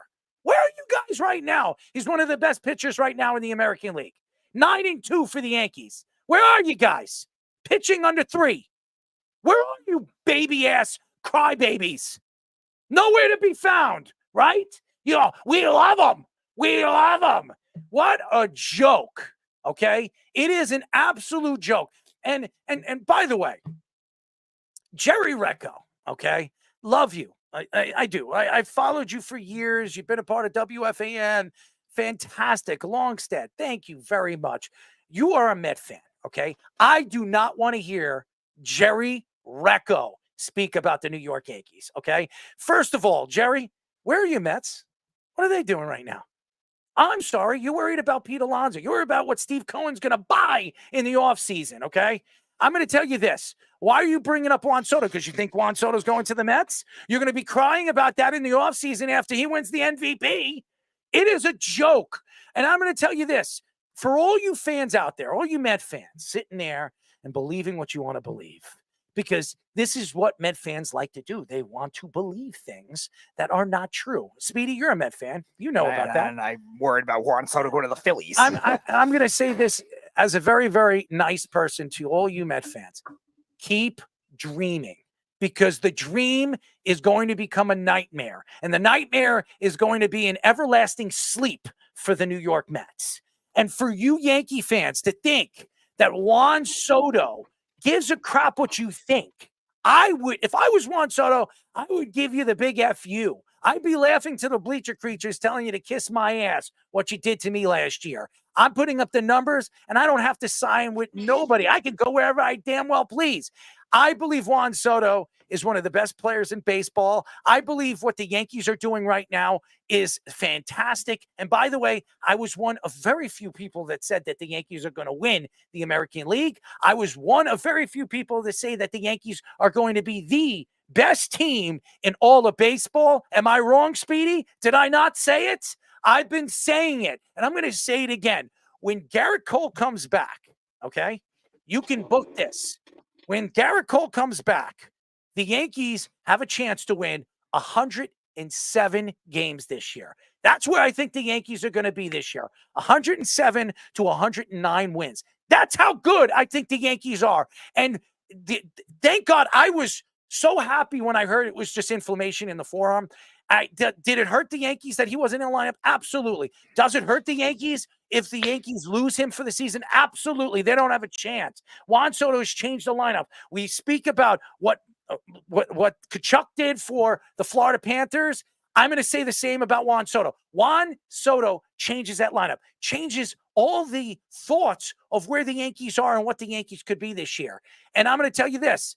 When you sit here today and you wonder what all these writers, all these broadcasters, everybody trying to sell what they think, I could give an ass shit. It doesn't even make sense. I could give an ass shit what you think. Okay, I don't care what Jerry Rucco says. I don't care what Greg Giannotti thinks. I don't care what Boomer Esiason thinks. Michael Kay. All I care about is what Juan Soto thinks. And what I think about Juan Soto is this guy has been special. This guy has been a good Samaritan. He's done everything he's been supposed to do here in Yankee Stadium and what he's been doing with the Yankees in a very short time. And that is win. That's what he's all about. Winning. And that's all I'm going to sell here to you, Jerry Recco, all you damn boring Yankee fans booing him or booing this guy or booing that guy. I don't want to hear it. You were booing Aaron Judge in the beginning of the season. Where are you now, guys? Oh, I'm sorry. In the last month and a half, he's been one of the hottest players we've ever seen. He leads the league in every single statistic in the last month. Give me a break. Fake Yankee fans. And that goes to show a lot of different things that these bigger name city fans sometimes can be reactionary. And we've talked about it all the time with the Yankee fans booing Giancarlo Stanton, the Mets fans booing Francisco Lindor at certain points. Like, they're reactionary. That's what they do. And this is another sad truth of another case of an analyst not doing it too. I know Recco is mostly the guy that reads all the scores and stuff like that, but he's an analyst too. Like you said, he's a Met fan. Like, he has his own bias. And yeah, he's right that hockey players are tougher than baseball players, no doubt. But that doesn't mean to discount baseball players. Keith, first of all, I don't know what you're reading, but everybody had Baltimore winning the American League East. Everybody and their mother had Baltimore winning the American League East. Everybody. And for you to say, oh, what are you talking about? Yankee fans love Soto. I don't know about you, man. I went to a bunch of Yankee games last year. I saw Juan Soto play twice last year in Yankee Stadium. And I heard the Yankee fans, the bleacher creatures, booing him, calling him these disgusting names. I'm not going to say on live radio. So don't give me this crap. I don't care what the odds say. No, I'm talking about Vegas. I don't care what Vegas says. I'm caring about all these Yankee fans. I had a bunch of Yankee fans sitting in the studio on another radio show telling me that the Yankees are a wild card team. And I told you guys, they're not a wild card team. This is the best team in baseball. So sit on it for all you people that thought I was crazy. And Carlos Rodon is going to be up for a Cy Young. It won't be Luis Hill. It will be Carlos Rodon. By the end of the season, we're going to be talking about Carlos Rodon winning the American League Cy Young. And you can sit and eat it and toss the salad, right, Speedy? You like salad? I do. Do you like tossing salad? I don't really, Do you like tossed salad? I don't really need to. Do you make like it. tossed salad? It's fine. You like it, right? I don't really It's good, care it's about tasty. throwing motion of salad. It's but, good. It's like it's good. You know, Not like, something I think about. would you put a chicken head with a tossed salad? No. Okay. Well, why not? I'll eat my chicken on my own. Okay, there you go. No share a poutine pie with the Rock. No, that I'm definitely not doing. But getting back to the Yankees, like you also look at the way that injuries have happened in baseball this year. Fish, we were talking about it with the pitchers. Look at the Yankees past. I'll eat my chicken on my own.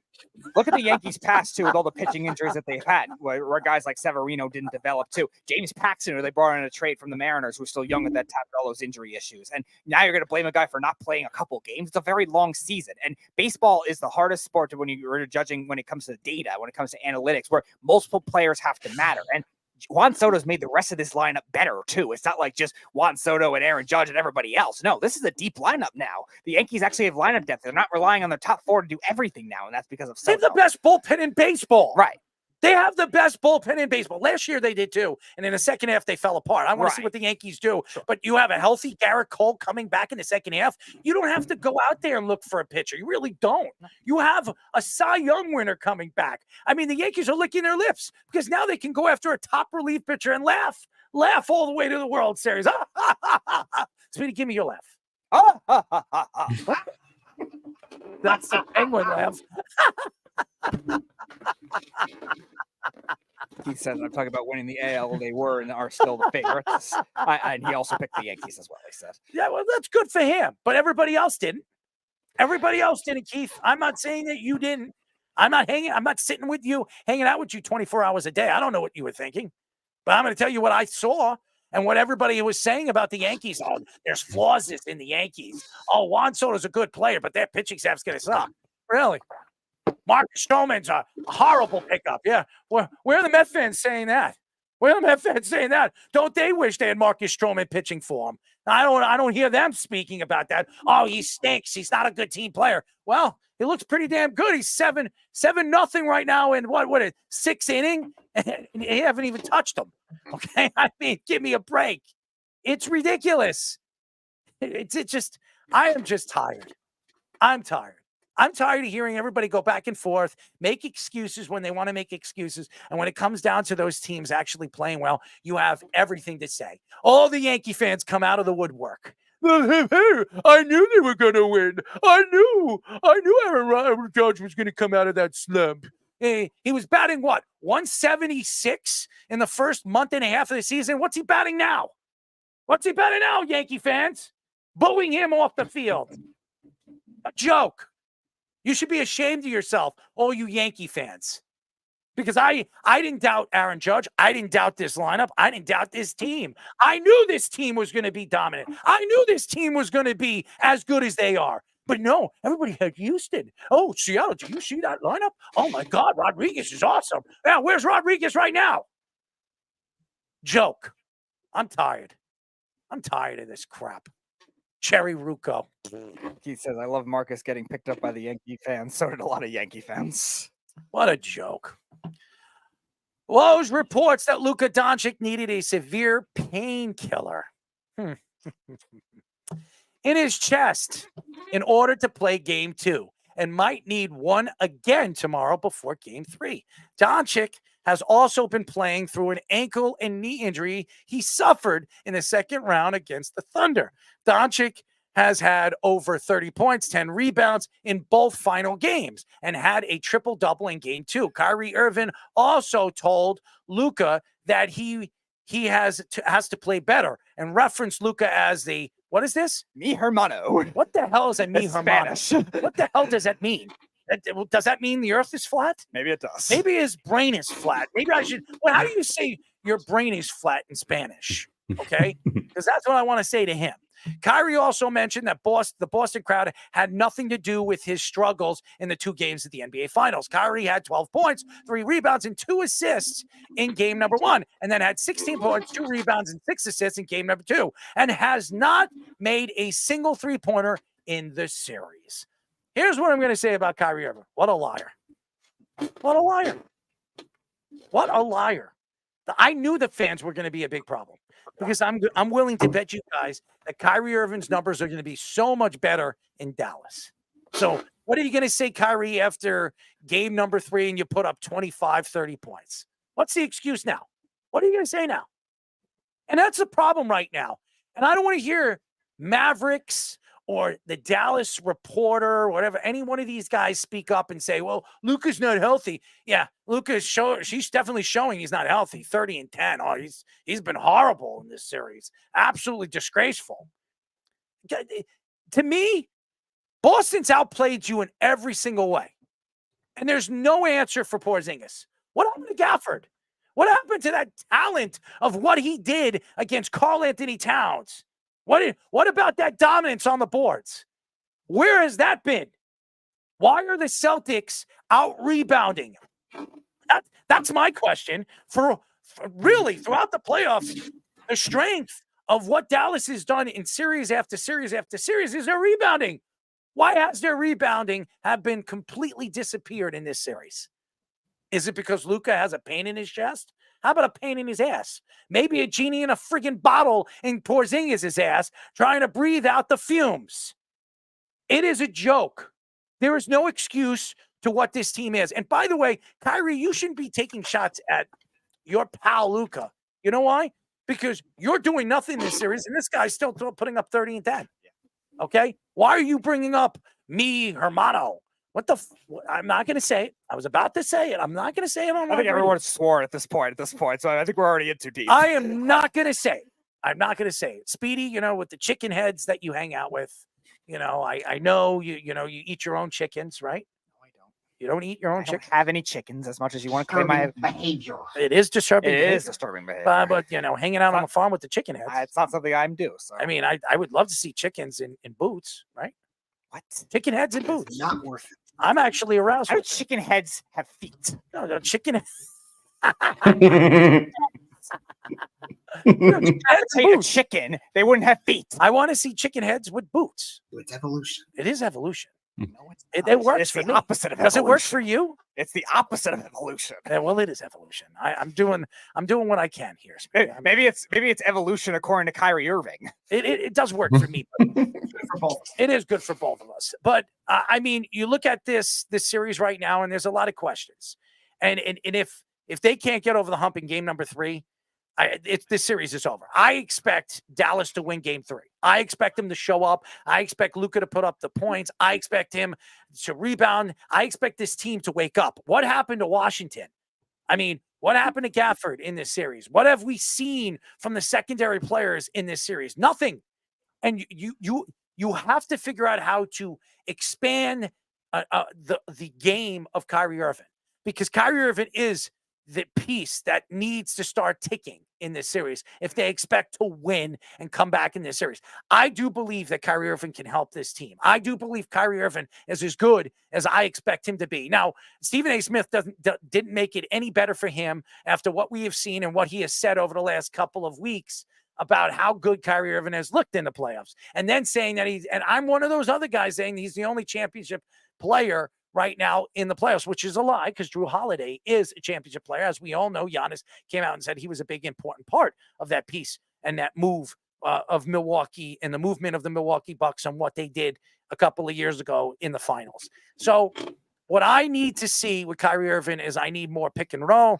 I need more free. I need to spread. I need to see more ball handling, dribbling, using his ability to get to the hole and draw fouls. I want to see him get to the line and beat them by putting them in foul trouble, because that's the only way you're going to beat this team, getting them into foul trouble. Because if this team is going to play with low fouls and they play their game and they're doing what they're doing and spreading their offense, they have no chance in this series. Right, and we've seen the Celtics do well at defending without fouling too, and it's not just on Kyrie Irving too. It's like you said on a lot of their other secondary players as well. Now the questions we're going to come with whether the Mavericks are going to get the wing shooting anyway. That was probably going to define the series because the Celtics perimeter defense, like we were talking about earlier, even losing Marcus Smart is still insane with Jrue Holiday and Derek White and the two wings that they have in their starting lineup, and that kind of thing Dallas could not take advantage of with just Kyrie Irving and the rest of their wing depth on their own. And that's why I was saying before when we were talking about Porzingis, like they have to be able to attack with the 4s and the 5s to be able to win this series. And even more so when Kyrie Irving is struggling to score like he has. He hasn't hit a single 3 in this series. That is insane. Like you would expect, all right, maybe 2 or 3 times and a contested 3 eventually goes in. Like we were talking about the Knicks series. Like the Knicks were defending the 3 well and the Pacers are still hitting contested 3s. This has not happened with Kyrie Irving in this series yet. And he's wrong when he's saying that, oh, the Boston crowd's not getting in his head. Of course it got in your head. Like you've been thinking about it the whole time. It's a storyline. It's building up. And NBA players pay attention. Speedy, I want to ask you a question. Oh boy. Would you let Kyrie Irving do a finger roll on you? Absolutely not. Why not? I'm not letting that flat earth brain, whatever. I mean, a finger roll. What you know what a finger roll is, right? I do, but I'm not letting him do it with my body. Why not? Because I don't care about making that much physical contact with an NBA basketball player. But a finger roll is going to the hole, right? I know. Would you go to the hole? I'm not with my scrawny self trying to defend I know he's a smaller NBA player, but I'm not going to try to defend that. I'll let him do it. So you would let him do a finger roll on you? Yes, it's 2 points. It's 2 points. It's 2 points. You get 2 points on a finger roll? It'd be pretty hard to finger roll on a 3. I mean, you could try to finger roll a 3 and see if it goes in. Maybe Steph Curry could do it. I don't know about who else might be able to finger roll a 3 and try to get. So you want to Not me. Finger roll, the term is used on an inside shot. Oh, inside. So you would get inside with Kyrie. Not me. All right. Well, who would? Anyone that's playing against him in this series. How about a chicken head? How about a chicken head? I don't know. You can go tell any player on the Celtics or Brad Stevens to go get a chicken head and experiment with that theory for game 3 if you want to see that.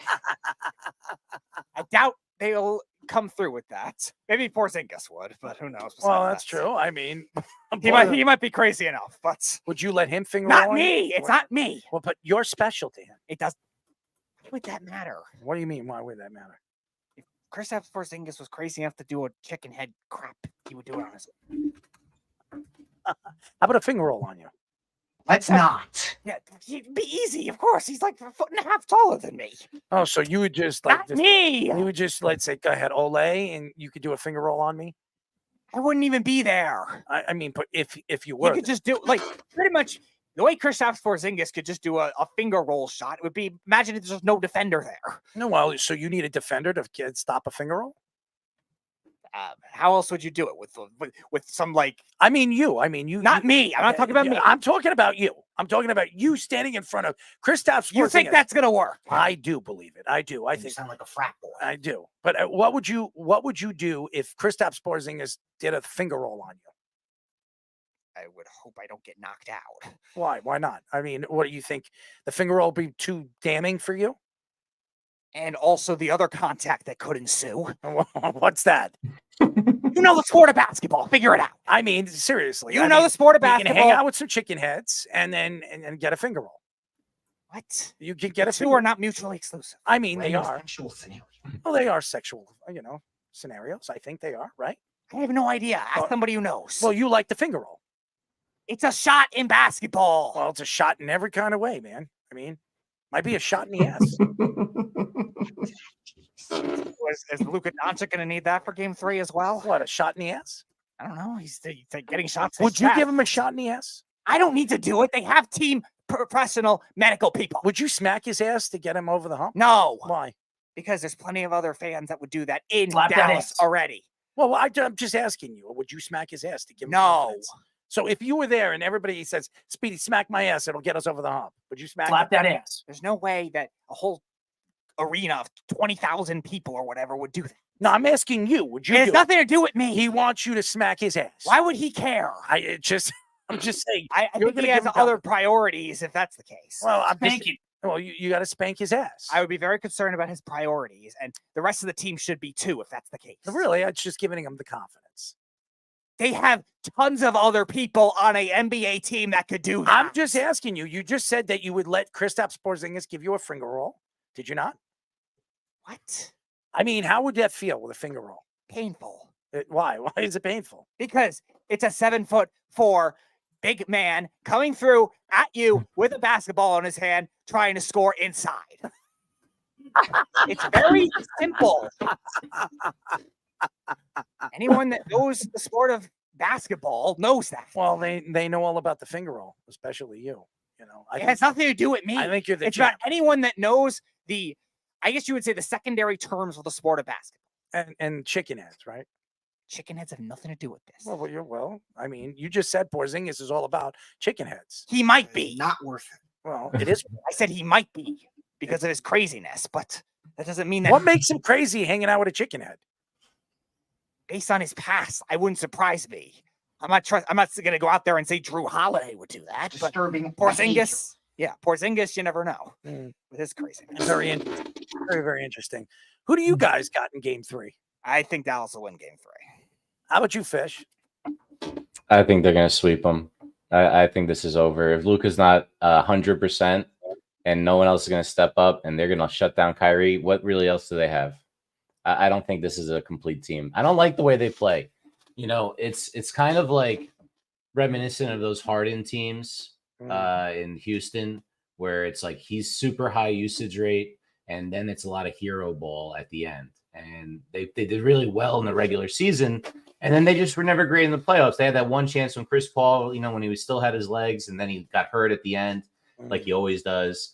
But that was it for them, and that was the best they did. And I thought that team even kind of moves the ball around a little better than everyone except Luka. It's amazing to watch what he does, but it's not a great team brand of basketball. And when you go up against a team like the Celtics, who play a great team brand of basketball, say what you will about Missoula, they play really well together, and they're really tight on both sides of the ball. It's really hard to beat a team like that playing the way they do if they're not hitting every shot and they're not 100%. And we know that Luka's not, and we know that Kyrie's being, they would say he's being Kyrie. He was herbed in the Boston Garden. That's what happened, man. I like that, herbed. Speedy, you like herb? No, that's I think. Have you ever been herbed? No, because herbed is not a verb. But have you ever been herbed? No, I have not. Herb is not a verb. Maybe our friend Sean Smith is. He loves to smoke. Oh, that's true. I mean, he is a herb. I mean, there's no doubt about that. I mean, I'm a little lost in translation with that. I mean, but hey, you know what? I might have to open my eyes and take a sneeze on him. What do you think? I don't know. You could, if you ever see him again, you could sneeze. Would you sneeze on his chicken head? No. Why not? I don't care about sneezing on people. No. But you just said a chicken head isn't a person. I'm not going to sneeze on a chicken either. Why not? I don't know what it's going to do. They can be wild. I would hope that. Keith says he agrees with you, Fish, about Luka Doncic having to do everything. Jeff says Missoula has been coaching great, doesn't deserve enough credit. And then Keith says Kyrie going to the hole. LMFA. That's pretty funny. Anyways, that's it for our show, ladies and gentlemen. It was a great one. Thank you to USA Today baseball writer, reporter Steve Gardner for joining us. He was fantastic. Thank you to ABC 7 and News 12 media producer Rob Taub for joining us. As always, he's always great. He's all over the place, man. It's amazing what he's doing right now. He hasn't written in 3 years. I didn't know that. But congratulations to him, all the great things that he's doing.